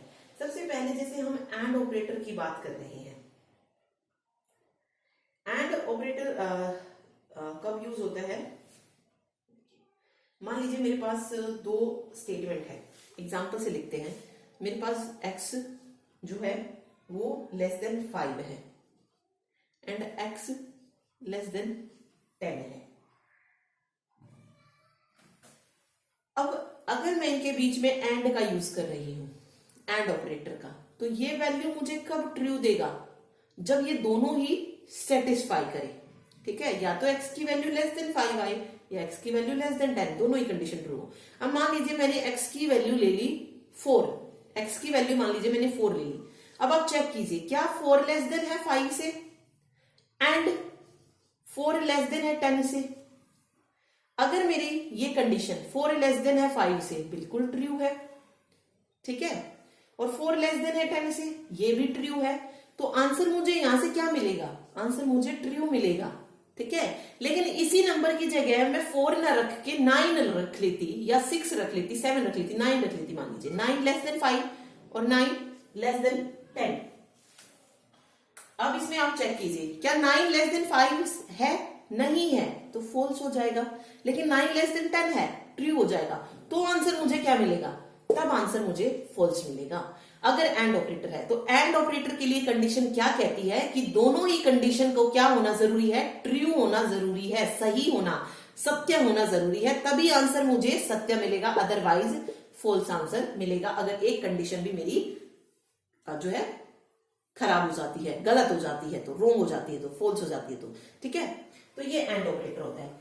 और इसका क्या कहता है कि अगर मेरी एक कंडीशन भी ट्रू है तो आंसर ट्रू मिलेगा। अगर यहां पर मैं और ऑपरेटर लगा देती, 9 x की वैल्यू 9 रख के अगर मैंने और ऑपरेटर लगा दिया यहाँ पे, तब आंसर मुझे ट्रू मिलता। ठीक है, क्योंकि और के लिए कंडीशन क्या है कि सिर्फ एक वैल्यू भी अगर ट्रू है, एक स्टेटमेंट भी अगर ट्रू है तो आंसर ट्रू होगा। ठीक है, और अगर स्टेटमेंट दोनों ही फॉल्स है तब और में क्या हो जाएगा, फॉल्स होगा। ठीक, नोट क्या करती है, नोट रिवर्स करती है। अगर मेरा आंसर ट्रू निकल रहा है तो उसको फॉल्स बना देगी, अगर आंसर फॉल्स निकल रहा है तो उसको ट्रू बना देगी। फॉर एग्जाम्पल ये भी देख लेते हैं।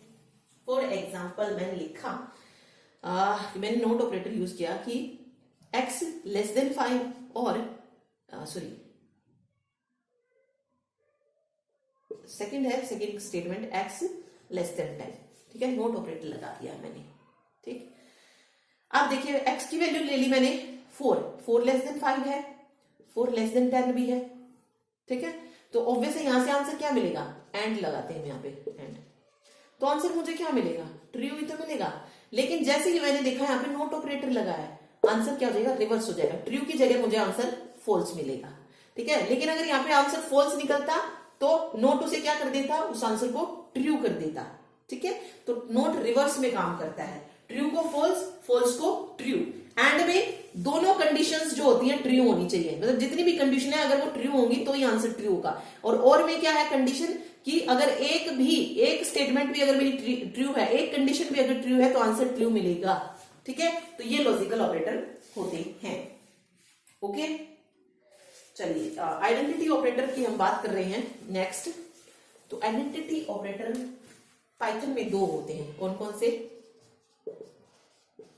आइडेंटिटी ऑपरेटर कौन से होते हैं? एक इज होता है और दूसरा इज नॉट होता है। ठीक है, इज कब ट्रू देता है? अगर both variable are the same object, अगर दोनों के पास सेम ऑब्जेक्ट है, जैसे x इज वाई, x की भी y और y भी, मतलब x के पास भी वैल्यू 5 है और y के पास भी 5 है, तो मेरा ट्रू मिल जाएगा। ठीक है, इज नॉट क्या है?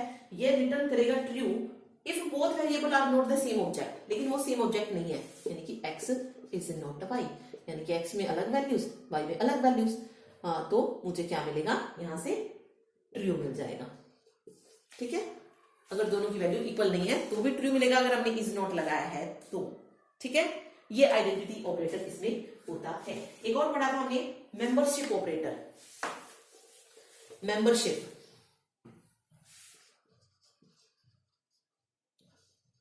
मेंबरशिप ऑपरेटर, इसमें क्या होता है? देखिए, इसमें भी दो ऑपरेटर आते हैं, एक इन होता है और दूसरा नॉट इन होता है। ठीक है, इन कब ट्रू रिटर्न करेगा? हमें ट्रू, मतलब अगर हमने दो जो भी चीज लिए हैं, दो भी ऑपरेंड लिए हैं, उनके बीच में अगर हम इन लगा रहे हैं तो वो हमें ट्रू तब देगा जब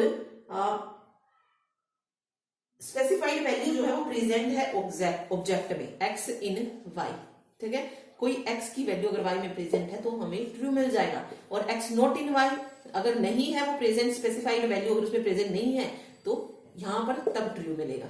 ठीक है, यहां पर तब जब वो है, और यहां पर नॉट इन में ट्रू कब? जब वो नहीं है तब। ठीक है, ये मेंबरशिप ऑपरेटर होता है। ओके, उसके बाद बिटवाइज ऑपरेटर और आते हैं। बिटवाइज ऑपरेटर,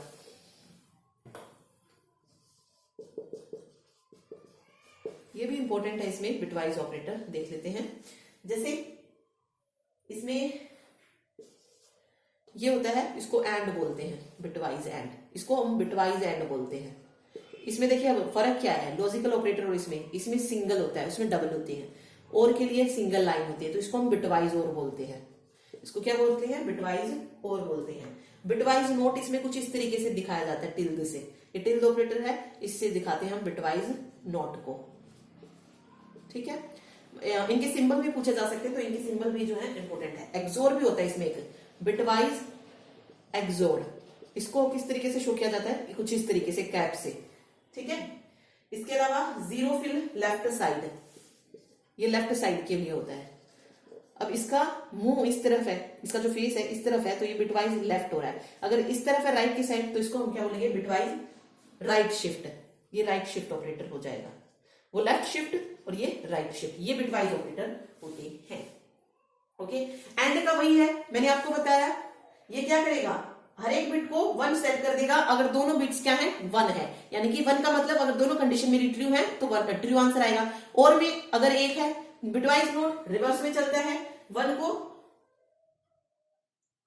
इन्वर्ट कर देता ना, उन बिट्स को इन्वर्ट या रिवर्स कह लीजिए। अगर 1 है तो 0 कर देगा, 0 तो 1 कर देगा। एक्सोर में क्या होता है? Set each bit to 1 if only one of 2 bit is 1, जिसमें दोनों बिट्स 1 होंगी वहां पर ये 1 सेट करेगा। ठीक है, यस, ये नहीं, अगर दोनों में से कोई एक भी है तो बिटवाइज एक्सोर है ना, तो दोनों में से कोई एक है तो वहां पर अगर डबल 1 जहां पर आ जाएगा वहां पर जो है ये 1 सेट नहीं करेगा, क्योंकि और में क्या होता है? जहां पर डबल 1 भी आता है और वहां पर कंडीशन ट्रू देता है, लेकिन एक्सोर में इसका रिवर्स हो जाता है। ठीक है, ये 0 0 में तो 0 देगा, बाकी सॉरी 0 0 में भी ये 0, हाँ 0 0 में भी ये 0 सेट करेगा, और 1 1 में भी ये 0 सेट करेगा एक्सोर। और 0 1 है तो 1 सेट करेगा, 1 0 है तो 1 सेट करेगा। ठीक है, वैल्यू कुछ इस तरीके से इसमें सेट होती है। ठीक, बस ये याद रखिए, ये बिटवाइज ऑपरेटर होती है। तो ऑपरेटर हमारा कंप्लीट हो गया है। आगे बढ़ते हैं कुछ और चीजें। चलिए कुछ और टॉपिक कवर करते हैं इसमें। नेक्स्ट जो आता है इसमें इसके बाद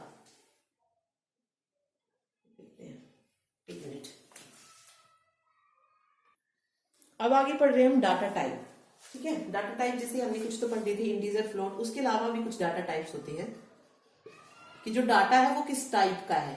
ठीक है, वो बताता है डाटा टाइप में। अब देखिए डाटा टाइप में अगर हम देखें तो सबसे पहले आते हैं नंबर्स। क्या आते हैं? नंबर्स आते हैं। सेकंड पे आता है नन। थर्ड जो डाटा टाइप होता है पाइथन में वो होता है sequence type. Sequence type. Fourth अगर देखें तो हम सेट होता है, और पांचवा होता है मैपिंग। ठीक है, अब देखिए नंबर्स में कौन कौन से नंबर्स आते हैं। नंबर्स जो होता है वो इंटीजर हो सकता है। ठीक है, नंबर्स कौन सा हो सकता है? इंटीजर हो सकता है। सेकंड नंबर कौन सा हो सकता है? फ्लोट हो सकता है। और तीसरा कौन सा हो सकता है? कॉम्प्लेक्स हो सकता है। ठीक है, नन में नन ही रहेगा। अब सीक्वेंस किस तरीके से बन सकती है? सीक्वेंस में भी तीन आ सकते हैं। स्ट्रिंग हो सकता है, टप्पल हो सकता है, और थर्ड जो बनता है वो होता है लिस्ट। लिस्ट टाइप हो सकता है। और मैपिंग में अगर हम बात करें तो मैपिंग में जा सकते हैं डिक्शनरी। डिक्शनरी। ठीक है, स्ट्रिंग, टप्पल, लिस्ट, डिक्शनरी, ये सारे जो होते हैं डाटा टाइप होते हैं। ओके, सबसे पहले हम बात करें नंबर्स की। तो नंबर्स क्या स्टोर करता है? नंबर स्टोर करता है न्यूमेरिकल वैल्यूज। नंबर्स क्या स्टोर करता है? न्यूमेरिकल वैल्यूज को स्टोर करता है। ठीक है, ये जो डाटा टाइप होते हैं इम्यूटेबल होते हैं। देखिए वेरिएबल्स की मैं अगर बात करूं तो दो तरीके के होते हैं। वेरिएबल्स दो तरीके का होता है, एक म्यूटेबल और दूसरा इम्यूटेबल। अब इसका मतलब क्या है? म्यूटेबल जिसमें हम चेंज कर सके। ठीक है, इम्यूटेबल जिसमें कोई हम चेंज ना कर पाए, वो इम्यूटेबल हो जाएगा। तो वो हम बाद में पढ़ेंगे म्यूटेबल इम्यूटेबल। सिर्फ इतना याद रखिए, इम्यूटेबल चेंजेबल नहीं होता है। मतलब इस अगर मैंने एक्स में 5 डाल दिया तो मैं एक्स की वैल्यू को चेंज नहीं कर सकती हूँ, तो वो चेंज नहीं होगा। म्यूटेबल अगर होगा तो वो वैल्यू चेंज को हम कर सकते हैं। ओके, तो वो हो गया। तो याद रखिए न्यूमेरिक जो होता है वो इम्यूटेबल होता है, क्योंकि एक क्वेश्चन आया था इस तरीके का कि इनमें से कौन सा म्यूटेबल है या इम्यूटेबल है। ओके, इस तरीके से करके तो याद रखिए नंबर्स हमारे क्या होते हैं? इम्यूटेबल होते हैं। इम्यूटेबल मैंने बता दिया जिसमें चेंज ना कर पाए। ठीक है, अब इसमें हमने तीन डिफरेंट टाइप देखे, इंटीजर, फ्लोट और कॉम्प्लेक्स। इंटीजर में आप लॉन्ग भी लिख सकते हैं, integer and long. Long integer हो गया। फ्लोट में आप फ्लोटिंग पॉइंट भी डाल सकते हैं, कॉम्प्लेक्स हो गया। अब देखिए इंटीजर्स क्या होते हैं? होल नंबर्स, इसमें यानी कि प्लस और नेगेटिव साइंस सभी जो है इसमें आ जाएंगे।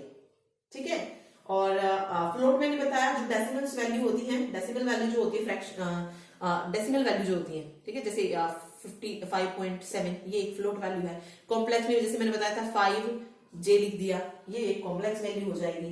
ठीक है, क्योंकि अगर आप मैथ्स में पढ़ेंगे तो उसमें क्या होता है? आयोटा होता है, इसमें हम जे साइन यूज करते हैं instead of I. Okay, maths में हम आई यूज करते हैं जिसे हम आयोटा बोलते हैं। यहां पर कॉम्प्लेक्स नंबर में हम जे का यूज करते हैं कंप्यूटर में। ये चीज आप याद रखिए। ठीक, चलिए ये तो हो गया, तीनों हो गए। इंटीजर क्या होता है, फ्लोट क्या होता है, कॉम्प्लेक्स क्या होता है। एक नन और होता है। नन देखिए, नन डाटा टाइप क्या करता है पाइथन में? नन डाटा टाइप का मतलब क्या होता है? एक स्पेशल डाटा टाइप होता है विद सिंगल वैल्यू। इसमें एक सिंगल वैल्यू होती है। ठीक है,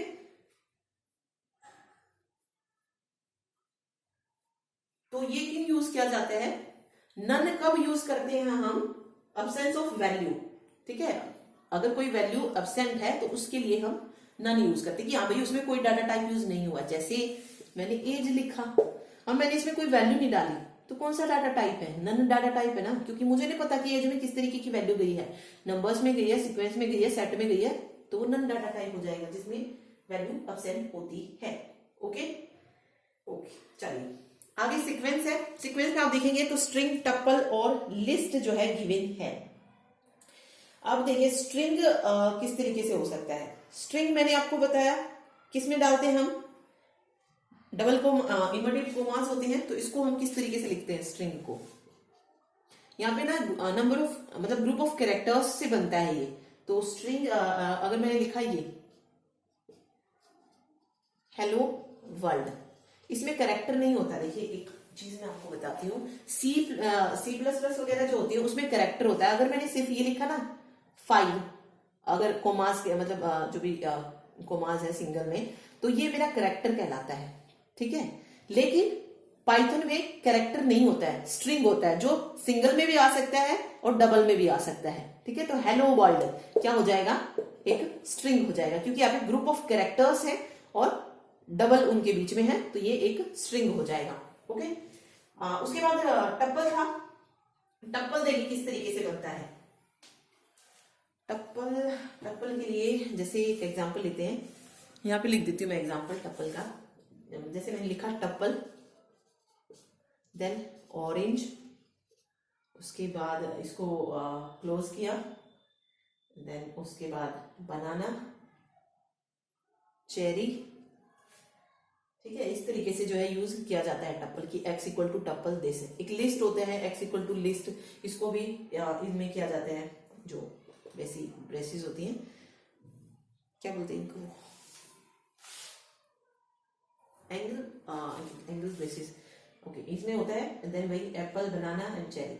ओके, तो ये दिखाता है, मतलब एक लिस्ट पूरी दे दी कि एक बार एप्पल लिख लिया हमने, देन कोमा, बनाना, उसके बाद चेरी। तो इस तरीके से कुछ लिस्ट डाली जाती है, तो ये लिस्ट टाइप जो है इसका होता है। ठीक, ओके। उसके बाद यहाँ पे एक सेट दिया है, तो सेम सिंपल क्या करना है आपको, यहाँ पे लिखते जाइए ना कि टप्पल है, सेट है या लिस्ट है। सेट है तो सेट लिख दीजिए। उसके बाद डिक्शनरी है, डिक्शनरी भी जो है होती है वो कैसी होती है, इम्यूटेबल होती है, याद रखिए। एक स्ट्रिंग होता है जो कि म्यूटेबल होता है, इसको हम सिंगल स्ट्रिंग मैंने बताया ना, सिंगल कोट भी हो सकता है, डबल कोट भी हो सकता है। ठीक है, और बस इतना याद रखिए। स्ट्रिंग क्या होता है, सीक्वेंस ऑफ लेटर्स होती है, जब बहुत ग्रुप ऑफ लेटर्स से ये बनता है। तो ये मेन जो डाटा टाइप थी इसलिए मैंने आपको बता दिया है। बाकी हम इसे थोड़ा डिटेल में पढ़ेंगे, स्ट्रिंग, टप्पल, लिस्ट और डिक्शनरी को। इंटीजर, फ्लोट और कॉम्प्लेक्स में ज्यादा पढ़ने का कुछ नहीं है। मेन अब ये चार आती है, स्ट्रिंग, टप्पल, लिस्ट और डिक्शनरी। ठीक, अभी नहीं देखते हैं, वन बाय वन जो है इन्हें डिस्कस करते हैं।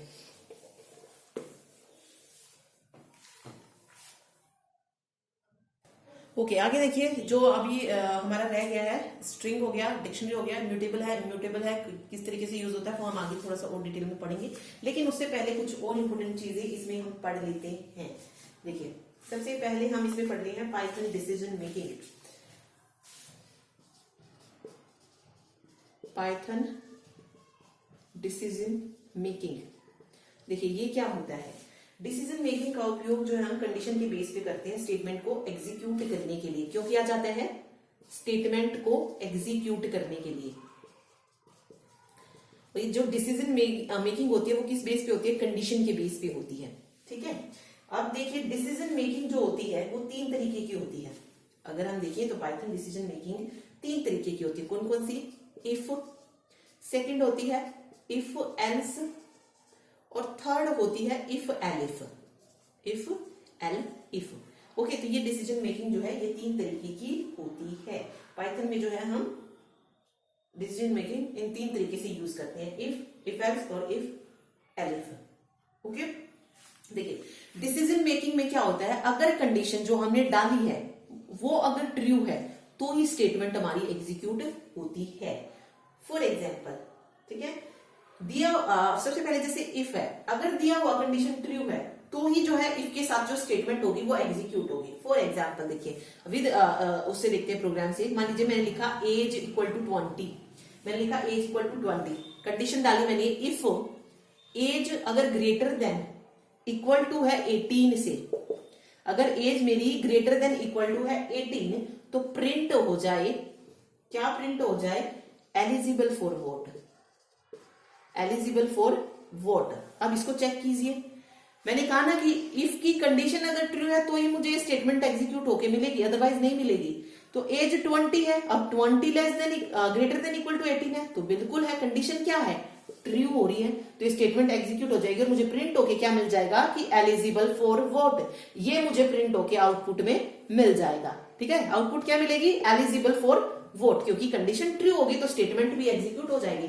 लेकिन यहीं पर अगर कंडीशन मेरी 22 होती है, यहीं पर एज की वैल्यू 22 होती है और कंडीशन फॉल्स हो जाती है, तो ये प्रिंट कभी भी नहीं मिलती हमें, प्रिंट होके हमें ये आउटपुट नहीं मिलता एलिजिबल फॉर वोट, कुछ नहीं मिलता फिर हमें, क्योंकि स्टेटमेंट ही एग्जीक्यूट नहीं होती। रीजन क्या है, क्योंकि कंडीशन फॉल्स हो गई है। ठीक है, तो इफ कब जो है एग्जीक्यूट होगा, जब हमारी स्टेटमेंट क्या होगी, ट्रू होगी। अब देखिए, अब हम करते हैं इफ एल्स। इफ एल्स में क्या है, इफ एल्स में क्या है, अगर इफ एल्स में इफ दिया हुआ है और कंडीशन ट्रू है तो इफ की स्टेटमेंट एग्जीक्यूट हो जाएगी। लेकिन इफ एल्स है, इफ की कंडीशन अगर ट्रू ना होके फॉल्स हो जाए तो जो एल्स की स्टेटमेंट होगी वो एग्जीक्यूट हो जाएगी। फॉर एग्जाम्पल देखते हैं, चलिए एज इक्वल टू 20 लिया मैंने, ठीक है, फिर मैंने डाला अगर एज मेरी ग्रेटर देन इक्वल टू 18 है तो प्रिंट हो जाए eligible for vote, eligible for vote, कि वो एलिजिबल है वोट के लिए। एल्स प्रिंट होके मिले मुझे not eligible for vote, not eligible for vote, ठीक है। अब देखते हैं कंडीशन रखी, एज 20 है, ठीक है, क्या 20 ग्रेटर देन इक्वल टू 18 है, तो बिल्कुल है, तो इफ वाली जो स्टेटमेंट है वो एग्जीक्यूट हो जाएगी। लेकिन यहीं पर अगर 22 होता तो क्या 22 ग्रेटर देन इक्वल टू 18 है, बिल्कुल नहीं है, नहीं सॉरी एक मिनट, नॉट 22 नहीं, यहाँ पे 22 तो हो ही जाएगा greater than equal to, sorry I think if में भी मैंने गलत कर दिया है, वहां पे आना था 15। क्या 15 बड़ा है 18 से, तो नहीं है, तो ये कंडीशन फॉल्स, तो एल्स पार्ट जो होगा वो प्रिंट होके मिल जाएगा कि नॉट एलिजिबल फॉर वोट, ठीक है। तो ये इफ एल्स है। ओके, इफ में भी जो है मैंने वही गलती कर दी, वहां पे मैंने 22 ले लिया था, वहां पर भी कंडीशन ट्रू हो रही थी, तो वहां पे जो है 18 से कम लेना था मुझे, ठीक है, तो ये याद रखिए इसमें। ओके, तो इफ एल्स का भी हमें पता चल गया। अब जो थर्ड आती है इफ एलिफ, ठीक है। अब इफ एलिफ में क्या होता है, इफ एल्स के अगर अंदर इफ में दी हुई कंडीशन ट्रू है तो इफ की स्टेटमेंट एग्जीक्यूट होगी, अगर फॉल्स हो जाएगी तो एलिफ में जो दिया होगा वो कंडीशन चेक होगी, तो वो ट्रू होगी तो उसमें जो स्टेटमेंट होगी वो एग्जीक्यूट होगी, नहीं तो एल्स में दी हुई स्टेटमेंट। फॉर एग्जाम्पल देखिए, इसमें देखते हैं, थर्ड वाला हम कर रहे हैं, ये दो समझ आ गए होंगे आपको। चलिए अब ये वाली कंडीशन किस तरीके से लगाएंगे इफ एलिफ की, मैंने लिखा वेदर रेनी, वेदर क्या है, रेनी, ठीक है। If weather equal to rainy, अगर वेदर रेनी के बराबर है तो प्रिंट कर दीजिए रेनी सीजन, प्रिंट क्या कर दीजिए, रेनी सीजन, ठीक है। फिर मैंने डाला elif, elif weather equal to winter, then print कर दीजिए विंटर सीजन, ठीक है, और else print summer season, summer season. अब मैं तीनों तरीके से आपको बताती हूँ, देखिए इसमें देखिए क्या किया गया है। सबसे पहले वेदर में वैल्यू डाल दी रेनी, अगर मैंने चेक की first condition if weather equal to rainy, अगर ये स्टेटमेंट ट्रू हो जाती है तो प्रिंट हो जाएगा रेनी सीजन। अब देखिए यहां पर वेदर में रेनी था तो यहां पर क्या प्रिंट होकर मिलेगा मुझे, रेनी सीजन प्रिंट होकर मिलेगा, ठीक है। यहीं पर अगर रेनी की बजाय क्या होता, विंटर होता, क्या होता, विंटर होता। अब चेक करते हैं, देखिए वेट एक मिनट, अब विंटर है, इफ वेदर इक्वल टू रेनी तो प्रिंट रेनी सीजन, तो क्या वेदर रेनी के बराबर है, नहीं है, तो ये मेरा फॉल्स हो गया। अब फॉल्स होगी कंडीशन तो किसको चेक करेगा, एलिफ को चेक करेगा। अब एलिफ में कह रहा है कि वेदर इक्वल टू है विंटर के, वेदर किसके बराबर है, विंटर के, तो हमने देखा कि हाँ भाई वेदर की वैल्यू क्या है, विंटर ही दी गई है, वेदर किसके बराबर दिया गया है, विंटर के बराबर दिया गया है, तो हम क्या प्रिंट कर देंगे, विंटर सीजन प्रिंट कर देंगे, तो एलिफ का पार्ट हो जाएगा प्रिंट। अब एक और कंडीशन देखिए, अगर यहां पर वेदर में विंटर ना होकर समर हो जाता, समर होता। अब चेक करते हैं, पहले इफ की कंडीशन गलत होती, फिर एलिफ की कंडीशन गलत होती। अब जब दोनों ही कंडीशन फॉल्स हो जाती हैं तो जो एल्स में होगा वो खुद ब खुद क्या होगा, प्रिंट हो जाएगा। तो मुझे क्या मिलेगा इसके आउटपुट, अगर यहां पर समर है तो मुझे समर सीजन जो है प्रिंट होके मिल जाएगा, ठीक है। तो ये एलिफ का काम होता है। होप सो समझ आ गया होगा आपको। पहले इफ में सिर्फ एक कंडीशन होती है, अगर वो ट्रू है तो एग्जीक्यूट हो जाएगी। इफ एल्स में दो कंडीशन होती हैं, इफ की कंडीशन ट्रू है तो इफ की कंडीशन एग्जीक्यूट होगी, अदरवाइज एल्स स्टेटमेंट एग्जीक्यूट होगी। ओके, इफ एलिफ में पहले इफ को चेक करेगा, अगर कंडीशन ट्रू है तो इफ स्टेटमेंट एग्जीक्यूट, अगर कंडीशन फॉल्स है तो एलिफ को चेक करेगा, अगर एलिफ सही है तो ही वो क्या होगी, एग्जीक्यूट होगी, अदरवाइज एल्स जो पोर्शन होगा वो एग्जीक्यूट हो जाएगा। ओके, तो ये होती है पाइथन डिसीजन मेकिंग। 3 तरीके की होती है, याद रखिए। क्वेश्चन ऐसे पूछ सकता है कि पाइथन में कौन कौन सी डिसीजन मेकिंग होती है या कौन सी इनमें से नहीं होती है, इस तरीके से पूछ सकता है। तो ये याद रखिए 3 तरीके की डिसीजन स्टेटमेंट जो है पाइथन में यूज की जाती है। ओके, चलिए आगे देखते हैं। और नोट्स में ये सब चीजें आपको लिखी हुई मिलेगी, अगर कोई लेना चाहे तो ले सकता है एनसीईआरटी कंप्यूटर। चलिए अगला हम पढ़ रहे हैं पाइथन लूप। क्या पढ़ रहे हैं, पाइथन लूप्स। पाइथन लूप का यूज क्यों किया जाता है, प्रोग्राम में स्टेटमेंट को दिए हुए कंडीशन के बेस पर रिपीट करने के लिए। ठीक है, किसी चीज को हम बार बार प्रिंट कराना चाहते हैं। मतलब मान लीजिए अगर मेरे पास 10 नंबर्स हैं या 100 तक मैं क्या करना चाहती हूँ, नंबर्स का एडिशन चाहती हूँ कि 1 से 100 तक के नंबर्स का एडिशन क्या होगा। ठीक है, अब बार बार तो हर एक को प्रिंट नहीं कराएंगे, तो ऐसी वैल्यूज के लिए हम किसका यूज करते हैं, लूप्स का यूज करते हैं। ओके, तो पाइथन में लूप देखिए कौन कौन से होते हैं। पहला आता है पाइथन में लूप फॉर लूप, दूसरा लूप जो होता है इसमें व्हाइल लूप होता है, और तीसरा होता है नेस्टेड लूप। तो पाइथन में ये 3 लूप जो है यूज किए जाते हैं, फॉर, व्हाइल और नेस्टेड लूप। ठीक है, शुरुआत करते हैं फॉर लूप से, फिर व्हाइल लूप पढ़ेंगे, फिर देन नेस्टेड लूप जो है डिस्कस करेंगे।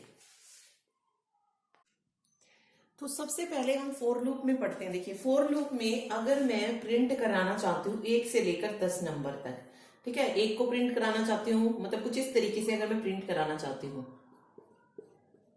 ठीक, इन नंबर्स को ऐसे प्रिंट कराना चाहती हूँ कि जो मुझे आउटपुट मिले वो कुछ इस तरीके से मिले।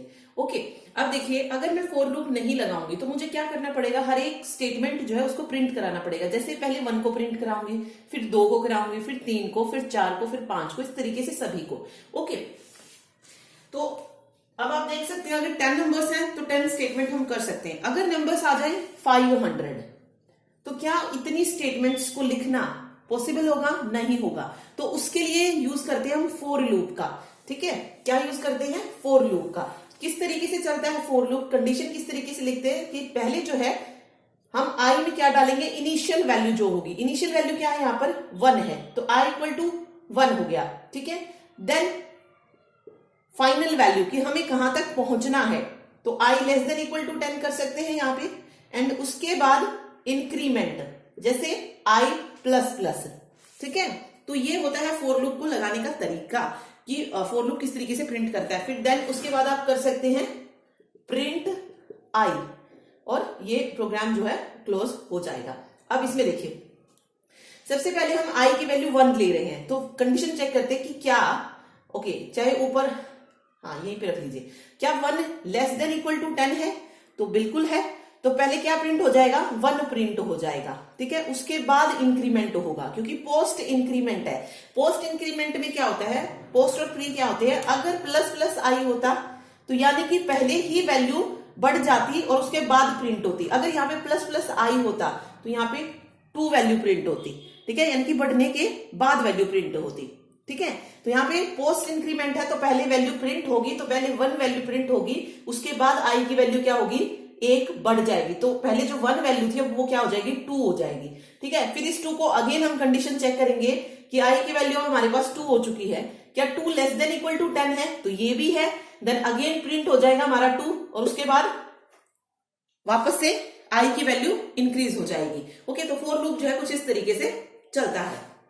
ओके, चलिए अब बात आती है व्हाइल लूप की, कि व्हाइल लूप किस तरीके से लिखा जाता है। देखिए व्हाइल लूप को हम कुछ इस तरीके से लिखते हैं, यहां पे मैंने कोई नंबर लिया, नंबर इक्वल टू 1, ठीक है, व्हाइल में कंडीशन डालेंगे कि number less than equal to 10 हो।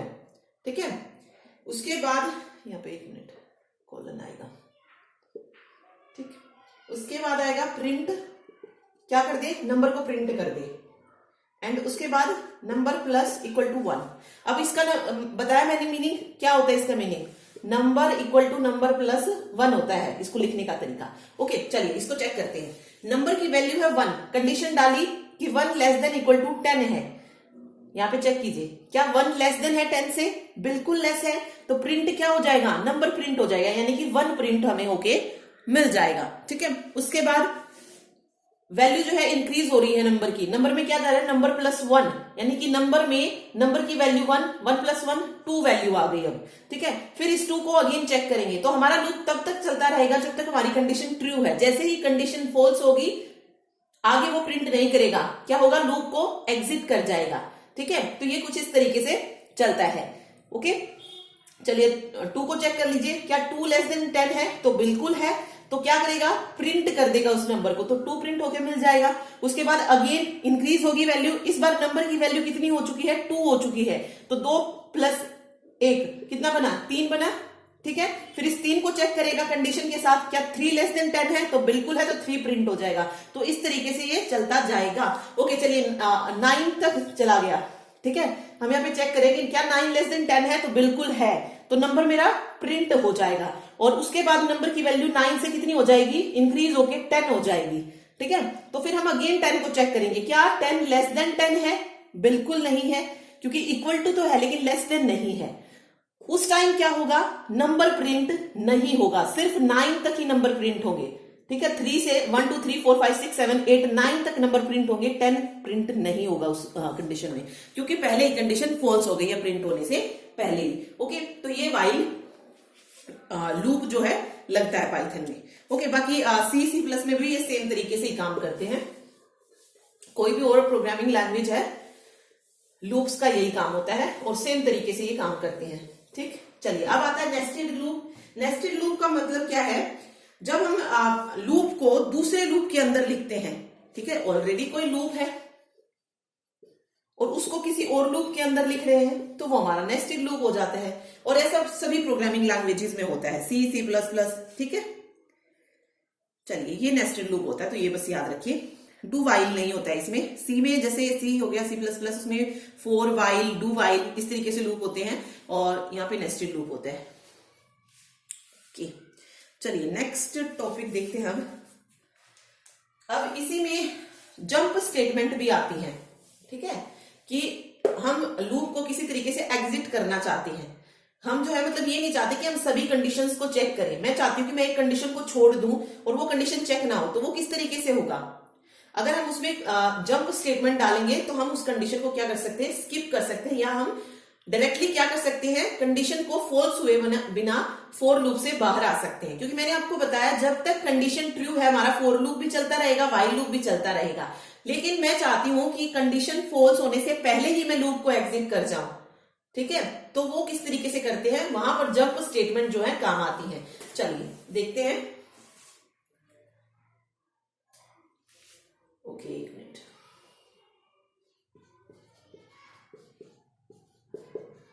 जंप स्टेटमेंट, देखिए जंप स्टेटमेंट में दो चीजें आती हैं। पहले तो ये देख लीजिए कि जंप स्टेटमेंट का यूज क्यों किया जाता है। जंप स्टेटमेंट का यूज किया जाता है प्रोग्राम में कंट्रोल को, जो कंट्रोल होता है प्रोग्राम का, उसको एक जगह से दूसरी जगह ट्रांसफर करने के लिए। मान लीजिए प्रोग्राम में मेरा कंट्रोल यहां पर है और मैं इस कंट्रोल को दूसरी जगह लेके जाना चाहती हूं, तो उसके लिए यूज किया जाता है। ओके, चलिए दो स्टेटमेंट आती है जंप स्टेटमेंट में। पाइथन में अगर हम बात करें तो कौन कौन सी होती है? ब्रेक होती है और सेकंड होती है कंटिन्यू। कंटिन्यू, ये दो स्टेटमेंट जो है यूज की जाती है। ओके, देखिए ब्रेक स्टेटमेंट का यूज क्यों करते हैं हम? डायरेक्टली लूप से बाहर आने के लिए, यानी कि लूप को एग्जिट करने के लिए। ठीक है, कोई कंडीशन डाल देंगे, जैसे अभी देखिए मैं एक लूप के साथ लेते हैं। एक जैसे वाइल हम पढ़ रहे थे, जैसे मैंने पढ़ा था ना कि वाइल, और यहाँ पे नंबर लिख लिया था 1, और वाइल लूप में लिखा कि अगर नंबर लेस देन है 10 से और प्रिंट हो जाए नंबर, उसके बाद नंबर में हमने वैल्यू को इंक्रीज कर दिया था, कुछ इस तरीके से था। अब देखिए मैं यहाँ पे एक और कंडीशन डाल दूं कंटिन्यू करके, सॉरी कंटिन्यू ब्रेक। ठीक है, तो ब्रेक स्टेटमेंट किस तरीके से डलेगी? ओके, दूसरा एक मिनट, दूसरा एग्जांपल लेते हैं। एक मिनट, पहले ब्रेक ही पढ़ रहे हैं।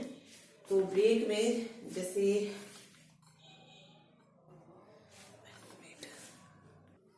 देखिए मैंने एक लिस्ट ले ली है, कुछ इस तरीके से लिस्ट ले ली। लिस्ट में मैंने जैसे कुछ नंबर रखे हैं 1 2 3 4 5 6 7 8 9 और 10, ये नंबर लिखे हैं मैंने एक लिस्ट में, ठीक है। फिर मैंने लिखा कि मेरे पास एक काउंट है, उसमें मैंने 1 डाला। उसके बाद मैंने फॉर लूप लगाया फॉर नंबर इन 11, ठीक है। फिर एक कंडीशन डाली। कंडीशन किससे डालते हैं? इफ से डालते हैं। डिसीजन स्टेटमेंट्स जो होती हैं, इफ से मैंने कंडीशन डाली कि इफ नो इक्वल टू 7, जब नो की वैल्यू क्या हो जाए 7 हो जाए तो क्या कर जाए, ब्रेक लगा देंगे वहां पर और प्रिंट कर देंगे नो। अब इसमें ब्रेक का काम क्या है, देखिए जब तक काउंट 1 है कोई ब्रेक नहीं, लूप चलता रहेगा। फिर वैल्यू 2 होगी इंक्रीज होके, देन भी लूप चलता रहेगा। 3 भी होगी तब भी लूप चलता रहेगा। जब वैल्यू आ जाएगी 7, मान लीजिए यहां पर फॉर लूप में वैल्यू आ गई 7, ठीक है 7, तो ये कंडीशन चेक करेगा कि क्या इफ में जो हमने कंडीशन डाली है क्या नो की वैल्यू 7 आ रही है। तो जैसे ही वैल्यू 7 आएगी वहां पर क्या हो जाएगा, हमारा लूप एग्जिट हो जाएगा। तो हमें प्रिंट होके क्या मिलेगा, सिर्फ 6 नंबर्स मिलेंगे 1 2 3 4 5 6। नंबर्स 10 तक थे तो 10 बार चल सकता था, लेकिन हमने पहले ही क्या कर दिया, कंडीशन को फॉल्स होने से पहले ही क्या कर दिया, लूप को एग्जिट कर दिया कि मुझे जो है नंबर 7 पर ही जो है लूप क्या चाहिए, लूप से बाहर चाहिए कंट्रोल, ठीक है। अब दोबारा लूप जो है चलना नहीं चाहिए 7 के बाद। तो कुछ इस तरीके से ये हो जाता है। तो ये ब्रेक स्टेटमेंट होती है किस लिए, कंट्रोल को लूप से बाहर करने के लिए, या कह लीजिए लूप को एग्जिट करने के लिए हम ब्रेक स्टेटमेंट का यूज करते हैं, ठीक है।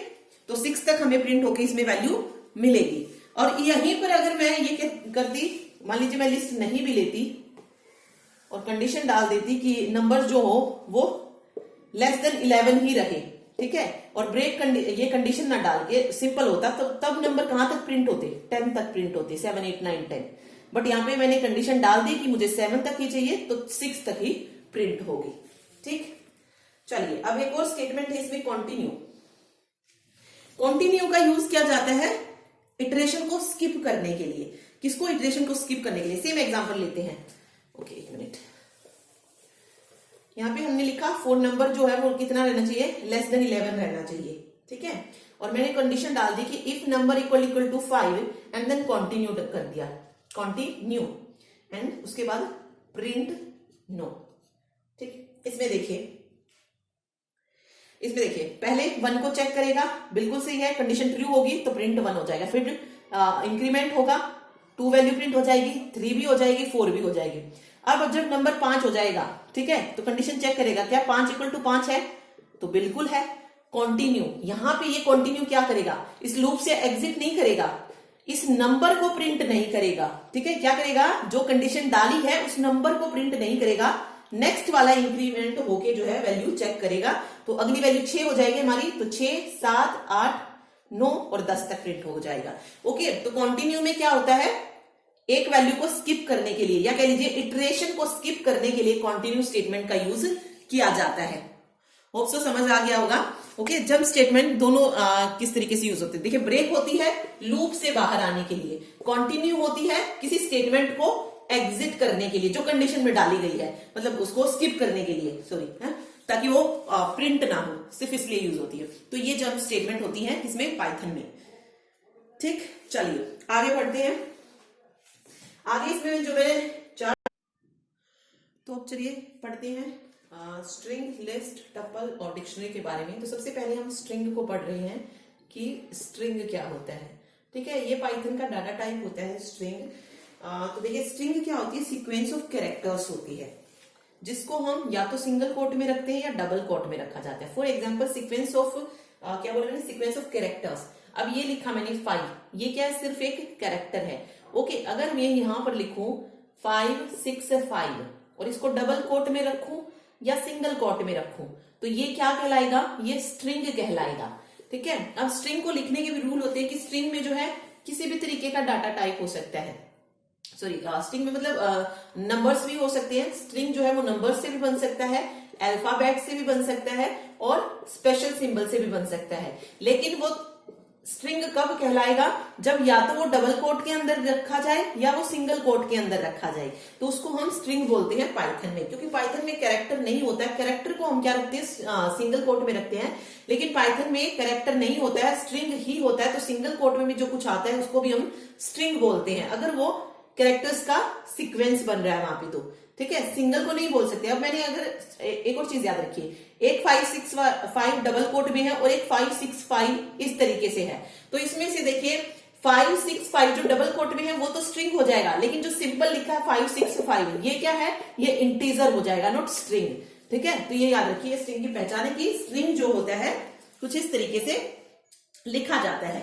ओके, एक और चीज याद रखिए, अगर हमें किसी इंडिविजुअल कैरेक्टर को एक्सेस करना है स्ट्रिंग में से, तो वो हम किसके द्वारा करते हैं, इंडेक्स के द्वारा। इंडेक्स या क्या बोलते हैं, सबस्क्रिप्ट, ठीक है। और एक और चीज, स्ट्रिंग में जो इंडेक्स होता है वो कहां से शुरू होता है, 0 से शुरू होता है। ये सबस्क्रिप्ट स्टार्ट फ्रॉम 0, तो वो 0 से शुरू होता है। और ये जो सबस्क्रिप्ट हो सकता है पॉजिटिव भी हो सकता है और नेगेटिव भी। अब चलिए एक एग्जांपल से सीखते हैं कि किस तरीके से एक्सेस कर सकता है। मान लीजिए मैंने एक स्ट्रिंग लिया ए, स्ट्रिंग ए में मैंने लिखा हेलो, ठीक है।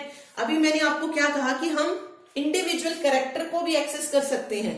इंडिविजुअल कैरेक्टर यहाँ पे अगर मैं एच को एक्सेस करना चाहूं, एल को एक्सेस करना चाहूं, तो इस तरीके से भी हम एक्सेस कर सकते हैं। ओके, चलिए मैं इसको अलग अलग में लिख लेती हूँ। देखिए कुछ इस तरीके से HELL और मैंने क्या कहा कि इंडेक्स से हम एक्सेस कर सकते हैं। तो इंडेक्स कहां से शुरू होता है, 0 से, तो एच किस इंडेक्स पे है, 0 इंडेक्स पे, अगर हम पॉजिटिव में देखें तो, ठीक है। ई फर्स्ट इंडेक्स पे है, सेकंड पे एल है, थर्ड पे भी एल है और फोर्थ पे ओ है। अगर आप इसको डायरेक्ट देखेंगे तो आप कितने कैरेक्टर बताएंगे, इसमें 5 बताएंगे कि हाँ इसमें 5 कैरेक्टर है, लेकिन इंडेक्स हमारा कहां तक आएगा, लास्ट वाले से -1, यानी कि 5 - 1, ठीक है, 4 तक रहेगा, क्योंकि वो 0 से स्टार्ट हो रहा है। अब यहीं पर नेगेटिव इंडेक्स की अगर मैं बात करूं तो नेगेटिव इंडेक्स किस तरीके से देंगे हम इसको, देखिए नेगेटिव इंडेक्स कहां से शुरू होगा। अब ये वैल्यू कितनी थी, 5 वैल्यू थी, यहाँ पे काउंट कर लीजिए 1 2 3 4 5 है, तो नेगेटिव इंडेक्स यहाँ पे -5 से शुरू हो जाएगा। कि -5 अगर पूछा जाए आपसे, वो आपसे पूछ सकता है कि -5 की वैल्यू बताइए, तो -5 की वैल्यू कितनी आ जाएगी स्ट्रिंग में, एच आ जाएगी। फिर -4 की वैल्यू पूछे तो ई आ जाएगी, -3 की एल आ जाएगी, ये -2 हो गया और ये -1 हो जाएगा, ठीक है।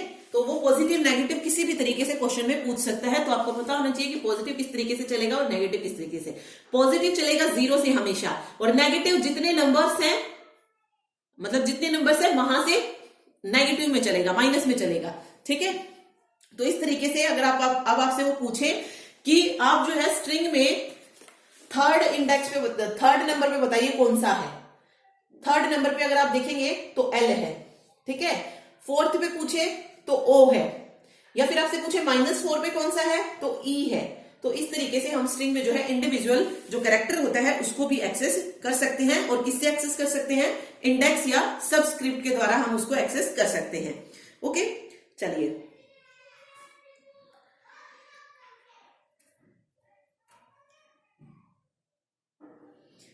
ओके, उसके बाद एक जो क्वेश्चन आता है कि स्ट्रिंग जो है म्यूटेबल है, इम्यूटेबल है, क्या है स्ट्रिंग। तो देखिए स्ट्रिंग्स जो होते हैं वो इम्यूटेबल होते हैं, स्ट्रिंग्स जो होते हैं वो क्या होते हैं, इम्यूटेबल होते हैं।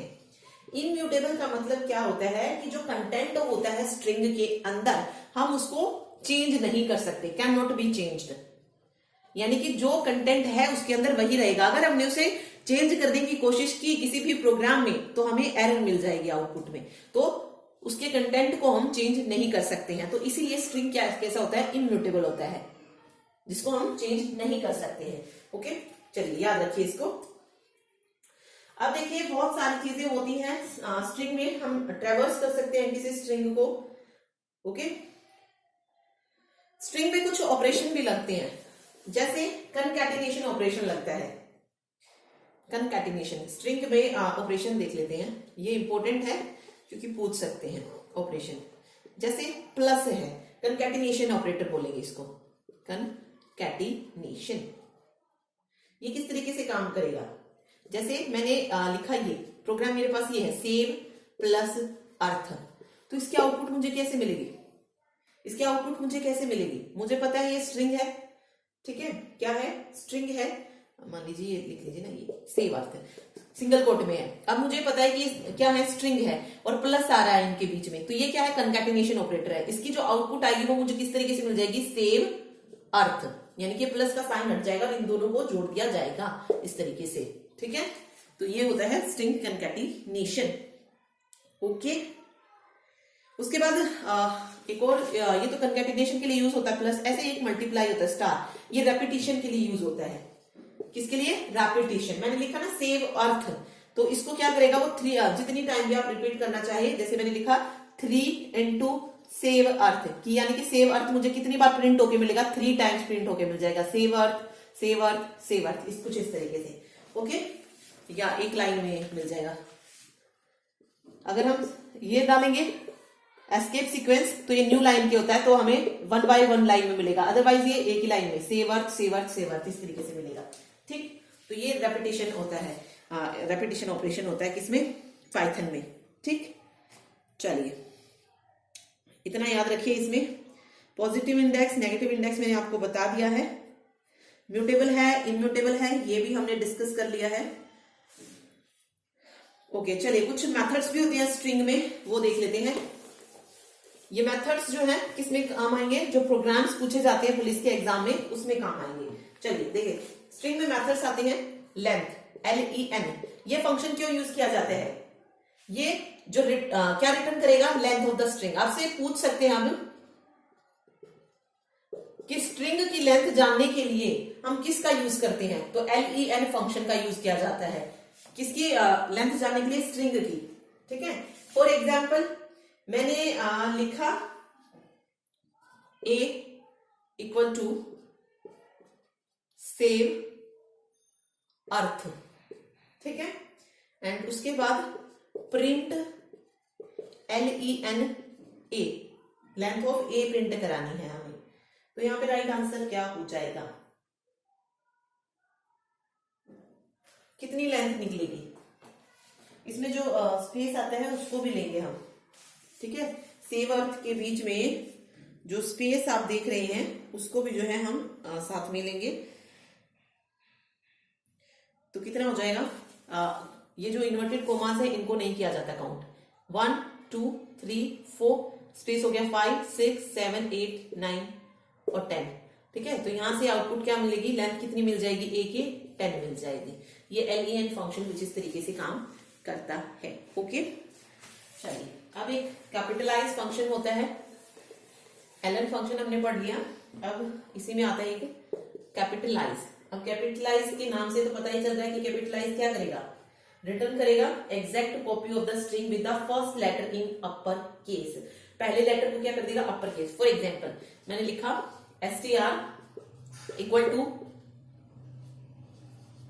वेलकम, ठीक है, और यहां पे लगा दिया मैंने कैपिटलाइज जो फंक्शन है उसको यूज कर रही हूं मैं प्रिंट करते वक्त कि प्रिंट करना है मुझे जो STR है वो किस तरीके से प्रिंट हो? कैपिटलाइज जो है प्रिंट हो जाए, कैपिटलाइज, ठीक है।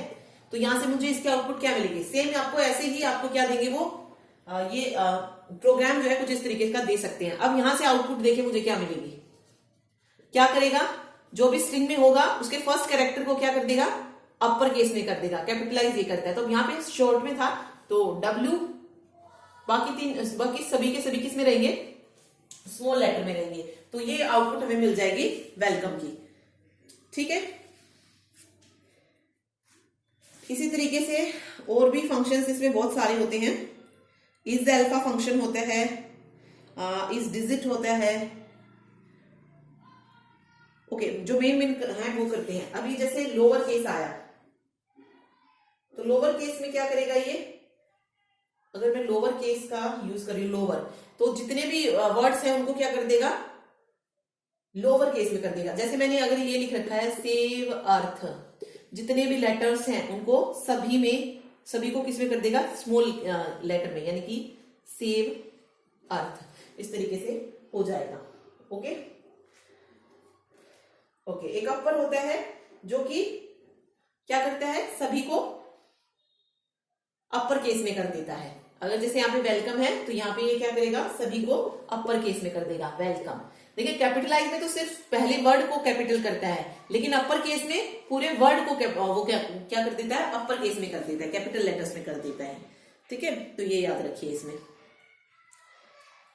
ओके, चलिए अब आगे हम चलते हैं, लिस्ट के बारे में पढ़ते हैं।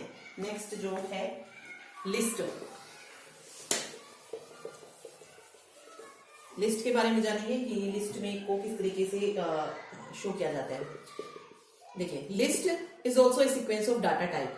ठीक है, लिस्ट में क्या करते हैं, हम अलग अलग डाटा टाइप्स को जो है रख सकते हैं। यानी कि डाटा टाइप हमने पढ़ा कौन कौन सा, mainly integer data type, string रख सकते हैं।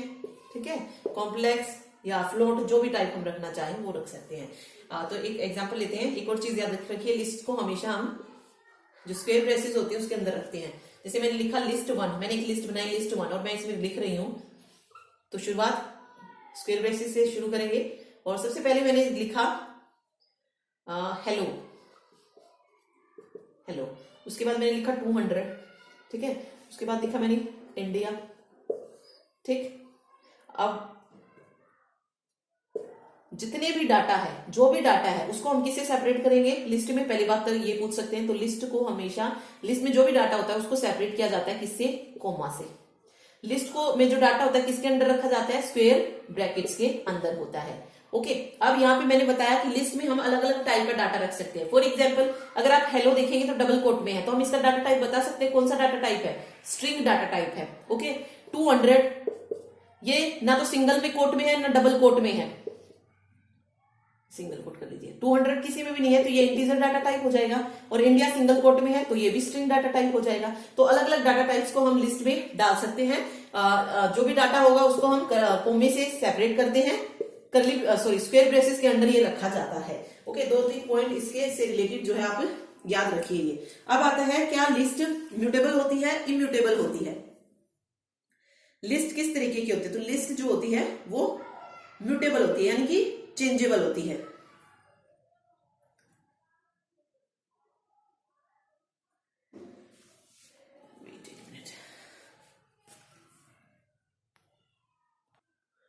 तो लिस्ट को क्या कह सकते हैं आप, म्यूटेबल होती है।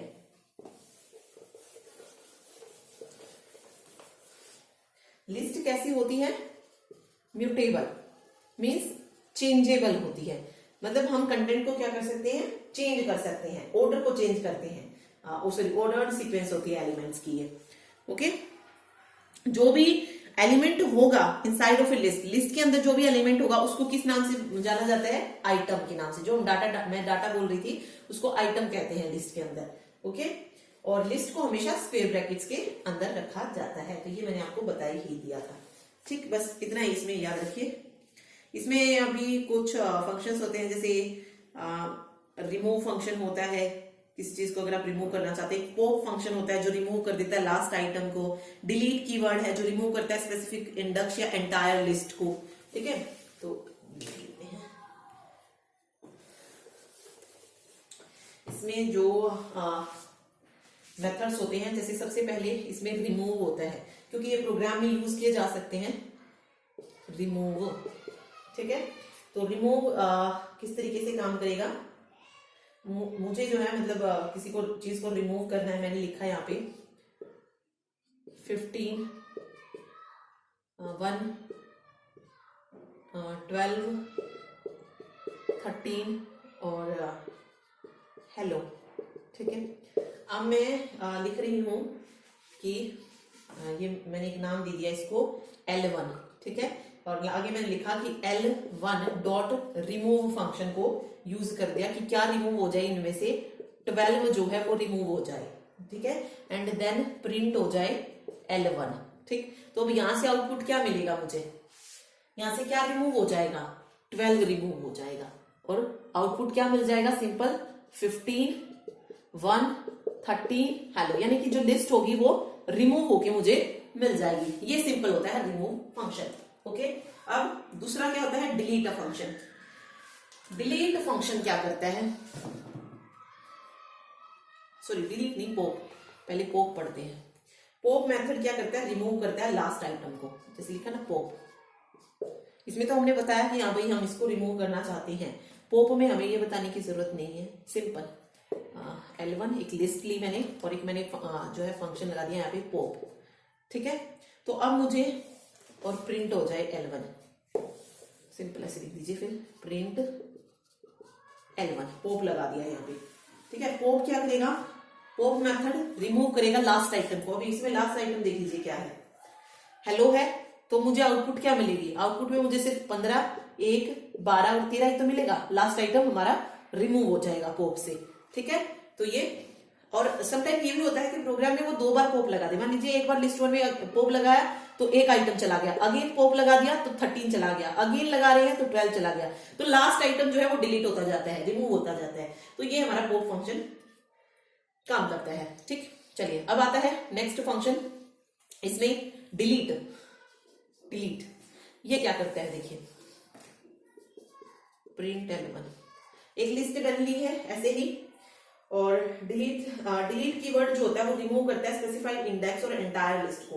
मतलब कोई इंडेक्स हम बता दें कि हाँ भाई मैं जिस इंडेक्स को करना चाहती हूँ उसको रिमूव कर सकते हैं, या पूरी लिस्ट को अगर आप रिमूव करना चाहें तो वो भी आप किससे रिमूव कर सकते हैं, डिलीट से। जैसे यहाँ पे मैंने डाला ना L1 पॉप, और डिलीट करना चाहती हूँ मैं, इंडेक्स को डिलीट करते हैं इसमें, तो मैं मान लीजिए डिलीट करना चाहती हूँ इंडेक्स 1 को, ठीक है। इंडेक्स 1 को डिलीट करना चाहती हूँ, देन प्रिंट L1। अब देखिए यहाँ पर इंडेक्स 1 पर कौन सी वैल्यू है, 15 किस पर है, 0 इंडेक्स पर वैल्यू है। 1 इंडेक्स पर कौन सी वैल्यू है, 1 ही है। तो मुझे इसकी आउटपुट क्या मिलेगी, लिस्ट में क्या प्रिंट होके मिलेगा, मुझे 15 मिलेगा, लेकिन 1 नहीं मिलेगा क्योंकि उसको हमें हटाना है। देन उसके बाद 12 मिलेगा, फिर 13 मिलेगा, और उसके बाद हेलो मिलेगा। ओके, तो ये इस तरीके से काम करेगा। ओके, ये फंक्शंस इंपॉर्टेंट है क्योंकि सारा प्रोग्राम जो होता है पाइथन में, जो भी प्रोग्राम होते हैं वो इन्हीं पर बेस्ड होते हैं। ओके, चलिए एक क्लियर मेथड होता है जो कि पूरी लिस्ट को ही एम्प्टी कर देता है। किस तरीके से, देखिए ये डिलीट था ना, मैंने लिखा क्लियर। अब यहां पे एक लिस्ट हमने जो ली है उसको मैंने कौन से फंक्शन के साथ जोड़ दिया, क्लियर, और प्रिंट हो जाए L1। तो इसका आउटपुट मुझे क्या मिलेगा, इसका आउटपुट मुझे सिर्फ ये मिलेगा, स्क्वायर ब्रेसेस, नल, 0 वैल्यू, क्योंकि पूरी लिस्ट जो होगी वो क्या हो जाएगी, क्लियर हो जाएगी, हट जाएगी। ठीक है, तो ये 4 फंक्शन इसमें याद रखिए, चारों मैंने आपको बताई हैं। रिमूव क्या करता है, एक पर्टिकुलर चीज डालते हैं कि हाँ भाई मैं इस लिस्ट में से ये चीज रिमूव करना चाहती हूँ। ओके, उसके बाद पॉप फंक्शन है जो लास्ट को डिलीट करता है। थर्ड जो था वो क्या है, डिलीट क्या करते हैं, या तो पूरी लिस्ट को डिलीट कर सकते हैं या पर्टिकुलर किसी भी इंडेक्स को हम डिलीट कर सकते हैं। और क्लियर में भी क्या होगा, पूरी लिस्ट जो है क्लियर हो जाएगी। ओके, तो ये 4 फंक्शन इसमें याद रखिए। ओके, चलिए फिर आता है, अगर हम 2 लिस्ट को ज्वाइन करना चाहते हैं तो किस ऑपरेटर के द्वारा करते हैं, ये क्वेश्चन पूछ सकता है पाइथन में। अगर हम मेरे पास 2 लिस्ट है, फॉर एग्जांपल लिस्ट 1 और लिस्ट 2। लिस्ट 1 में कोई डाटा है 5, 6, 7, 8 और यहाँ पे डाटा है 1, 2, 3, 4। अगर मैं इन दोनों लिस्ट को कंबाइन करना चाहती हूं तो वो किस तरीके से आएगी, तो वो आएगी लिस्ट 1 + 2। तो कौन सा ऑपरेटर यूज करें, किया है हमने प्लस ऑपरेटर। तो अगर हमें कंबाइन करनी है 2 लिस्ट को पाइथन में तो हम प्लस ऑपरेटर का यूज करते हैं। ये पॉइंट इसमें याद रखिएगा। ठीक है,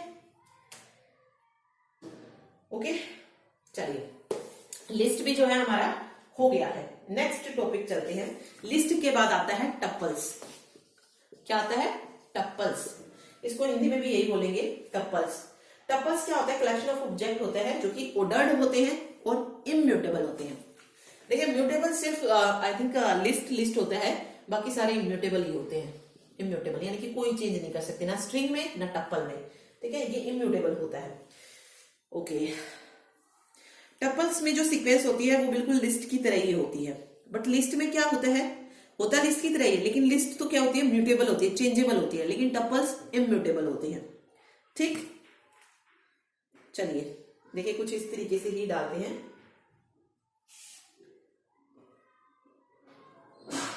बट इसमें एक चीज याद रखिए, जैसे हमने लिस्ट में क्या यूज किया था, लिस्ट म्यूटेबल था और जो भी डाटा आइटम्स थे वो किस में थे, स्क्वायर ब्रैकेट्स में थे।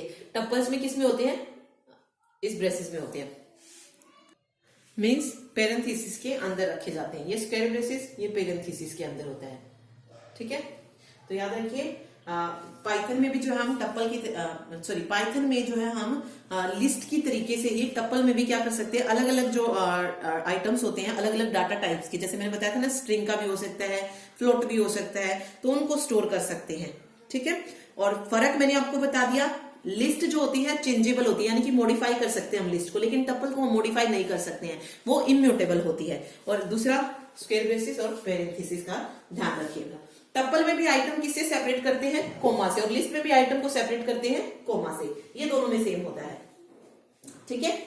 चलिए अब एक और चीज, वही टप्पल को भी हम क्या कर सकते हैं, एक्सेस कर सकते हैं, और किसके द्वारा एक्सेस कर सकते हैं, जो भी आइटम होता है इंडेक्स के द्वारा। और इंडेक्स किससे स्टार्ट होगा, इंडेक्स 0 से शुरू होगा, ठीक, वही जो लिस्ट में होता है इंडेक्स, बिल्कुल वही जो है चलता है, ओके।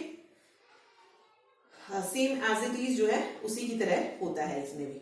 तो टप्पल आइटम को हम एक्सेस कर सकते हैं, टप्पल की वैल्यू को चेंज, ओके, एक मिनट। नेगेटिव इंडेक्सिंग भी जो है इसमें हो सकती है, वही नेगेटिव इंडेक्स जैसे हमने लिस्ट में पढ़ी, सेम एज इट इज होती है, ओके। इसमें एक रेंज और आती है, ये देखते हैं।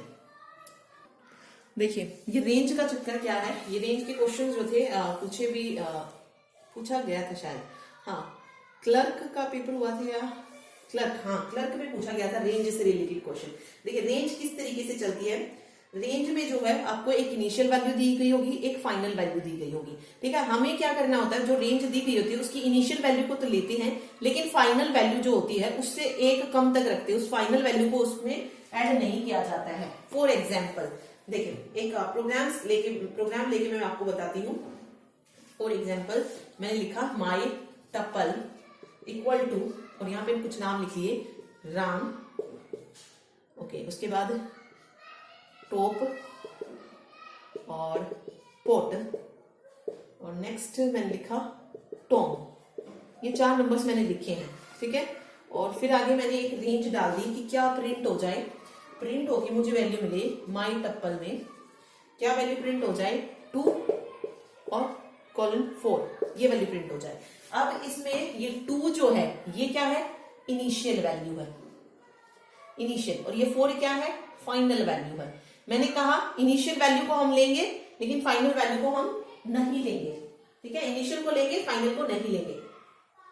तो यहां पे क्या प्रिंट हो जाएगा, इंडेक्स से ही एक्सेस करेंगे, ये 0 होता है, ये 1 होता है, ये 2 होता है, ये 3 होता है, ठीक है। 4 से कम तक ही हमें क्या करना है, एक्सेस करना है, ना तो 0 होगा ना 1 होगा। इनिशियल वैल्यू 2 है तो प्रिंट होके मुझे क्या मिलेगा, पोर्ट प्रिंट होके मिल जाएगा, ठीक है। दूसरा टॉम भी प्रिंट हो जाएगा, तो ये 2 मुझे जो है इसके आउटपुट में मिल जाएंगे, ठीक है, 2 और 4, ठीक। याद रखिए कुछ इस तरीके से चलेगा। इसी रेंज को अगर मैं बदल दूं 1 से लेकर 3 तक कर दूं, मान लीजिए 1 से लेकर 3 तक, तब मुझे क्या मिलेगा, 1 इनिशियल वैल्यू है, तो यानी कि इनिशियल वैल्यू पे जो वैल्यू होगी वो प्रिंट होके मिलेगी, यानी कि टॉप मिल जाएगा। उसके बाद 3 से कम जितना होगा वो, 3 से आगे सिर्फ 2 है तो पोर्ट वैल्यू मिल जाएगी, ठीक है। तो ये इसकी आउटपुट हो जाएगी। तो रेंज का मतलब ये होता है, रेंज वाले क्वेश्चन जो पूछा जाए तो इसमें याद रखिए इनिशियल वैल्यू हम लेते हैं, फाइनल वैल्यू हम नहीं लेते हैं।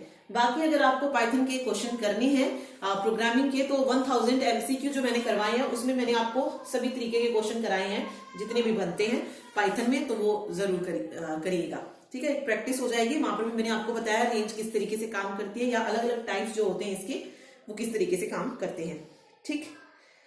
ओके, नेगेटिव इंडेक्स मैंने बताया आपको। अगर मैं ले रही हूँ माइनस, यहाँ पे 1 2 3 4 वैल्यूज है। अब अगर मैं नेगेटिव इंडेक्स में भी वैल्यू ले सकती हूँ, कैसे, अगर मैं प्रिंट कराना चाहती हूँ -4 से लेकर -2 तक, -4 से लेकर -2 तक, तो इसकी रेंज लिखते चलते हैं -4 -3 -2 और -1। तो आउटपुट मुझे क्या मिलेगी, राम मुझे प्रिंट होके मिलेगा, और साथ में -2 से कम वाला यानी कि टॉप भी प्रिंट होके मिल जाएगा। ठीक है, तो ये हमारी आउटपुट हो जाएगी। तो नेगेटिव इंडेक्स यहां से शुरू होगा, -4 यहां से शुरू होगा। ठीक, जो मैंने आपको पहले ही बता दिया कि नेगेटिव इंडेक्स किस तरीके से काम करता है। ठीक, चलिए ये भी हमने पढ़ लिया है। अब बात आती है लास्ट जो इंपोर्टेंट बनता है इसमें, डिक्शनरी। कौन सा इंपोर्टेंट है? डिक्शनरी।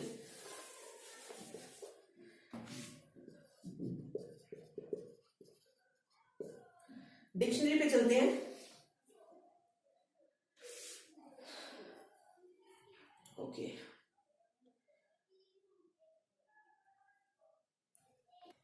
देखिए पाइथन में अगर हम डिक्शनरी की का यूज देखें तो डिक्शनरी क्या होती है, इसमें वैल्यूज जो पेयर्स होती है उनका अनऑर्डर्ड कलेक्शन होती है। ठीक है, क्या होती है? पेयर्स का अनऑर्डर्ड कलेक्शन होती है,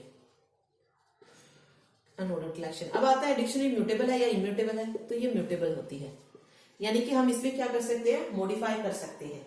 क्या कर सकते हैं? डिक्शनरी के जो भी आइटम होते हैं उसको हम मॉडिफाई कर सकते हैं।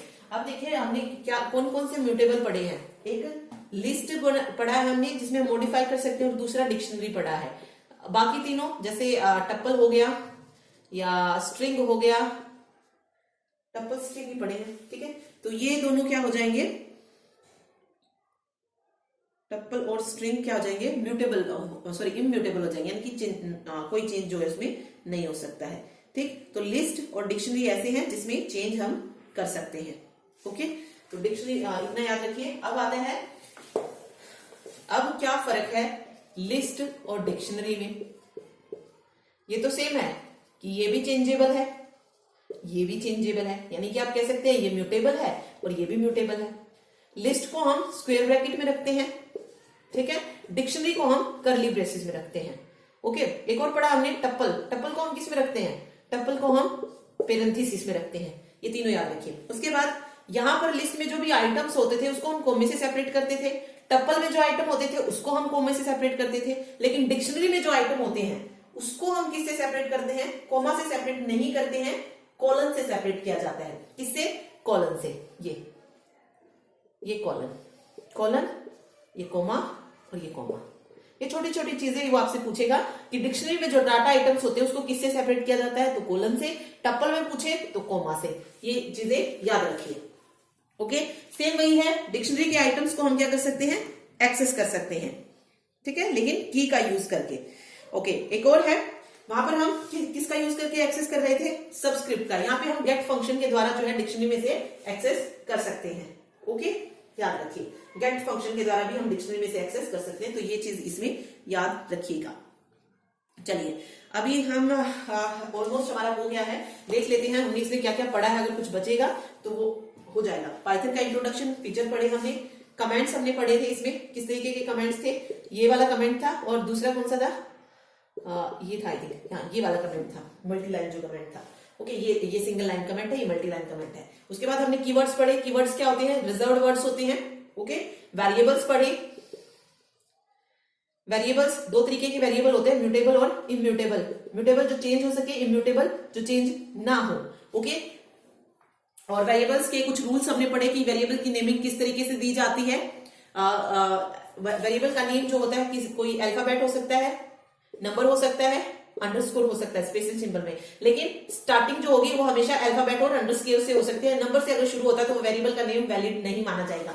तो ये वेरिएबल में हमने पढ़ा था। ठीक है, तो हमारा वेरिएबल भी हो चुका है। उसके बाद हमने डाटा टाइप्स पढ़े। डाटा टाइप्स में हमने अलग अलग चीजें पढ़ी। नंबर्स हमने पढ़ा क्या होते हैं, जो नंबर्स होते हैं, इंटीजर, फ्लोट वगैरह। ओके, उसके अलावा हमने स्ट्रिंग भी पढ़ा। इसी डाटा टाइप में हमने आगे टप्पल पढ़े, लिस्ट पढ़ी, डिक्शनरी पढ़ी। ठीक है, ये सारी चीजें हो गई हैं। फिर हमारा ऑपरेटर भी हमने इसमें पढ़ा है, तो ये भी हो गया। डिसीजन मेकिंग, डिसीजन मेकिंग में जैसे कोई भी कंडीशन हम डालते हैं, इफ एल्स एलिफ। ओके, उसके बाद लूप्स भी हमने पढ़े। लूप्स में जंप स्टेटमेंट होगी, ये भी होगी। चलिए, लिस्ट होगी, टप्पल होगी, डिक्शनरी होगी। आगे जो आएंगे ना, मतलब जो मेन था 11th क्लास का, 11th क्लास यहाँ पे हमारी कंप्लीट हो जाती है। 11th क्लास कंप्लीट हो गई है। 3rd और 4th यूनिट पाइथन से रिलेटेड थी, ये हमने पूरी कंप्लीट कर ली है। इसमें मतलब जो हमने पढ़ा है उसमें 3rd 4th हमारी कंप्लीट हो गई है यूनिट। तो 11th क्लास कंप्लीट हो गई है। उसके बाद 12th क्लास आती है जिसमें हम आगे जो पढ़ेंगे वो क्या आएगा? एक जैसे C++ पढ़ेंगे, C++ के जो OOP कंसेप्ट है जिसमें हम क्लासेस क्या होती हैं, ऑब्जेक्ट्स क्या होते हैं, इनहेरिटेंस क्या होता है, इनकैप्सुलेशन क्या होता है, वो डिस्कस करेंगे, वो हम नेक्स्ट में देखेंगे। बट पाइथन मेरी मतलब पाइथन जो थी इतनी ही थी, ठीक है।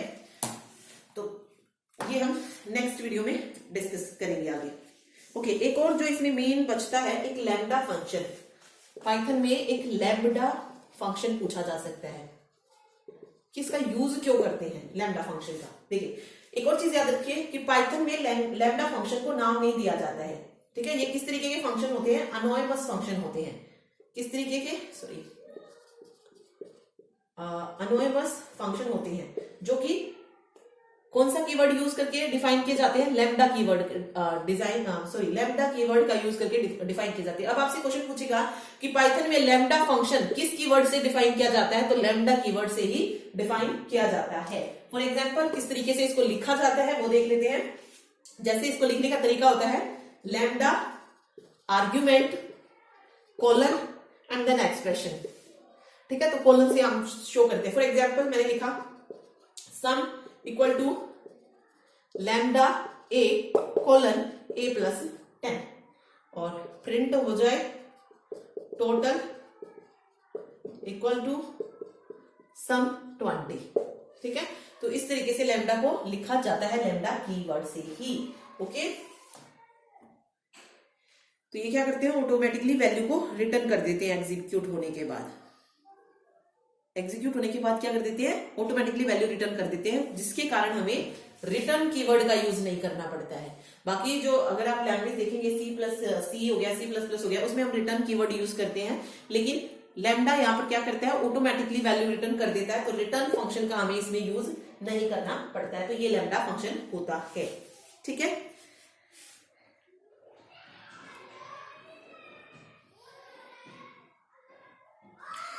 क्लासेस, ऑब्जेक्ट्स वगैरह जो भी 12th क्लास का है वो हम नेक्स्ट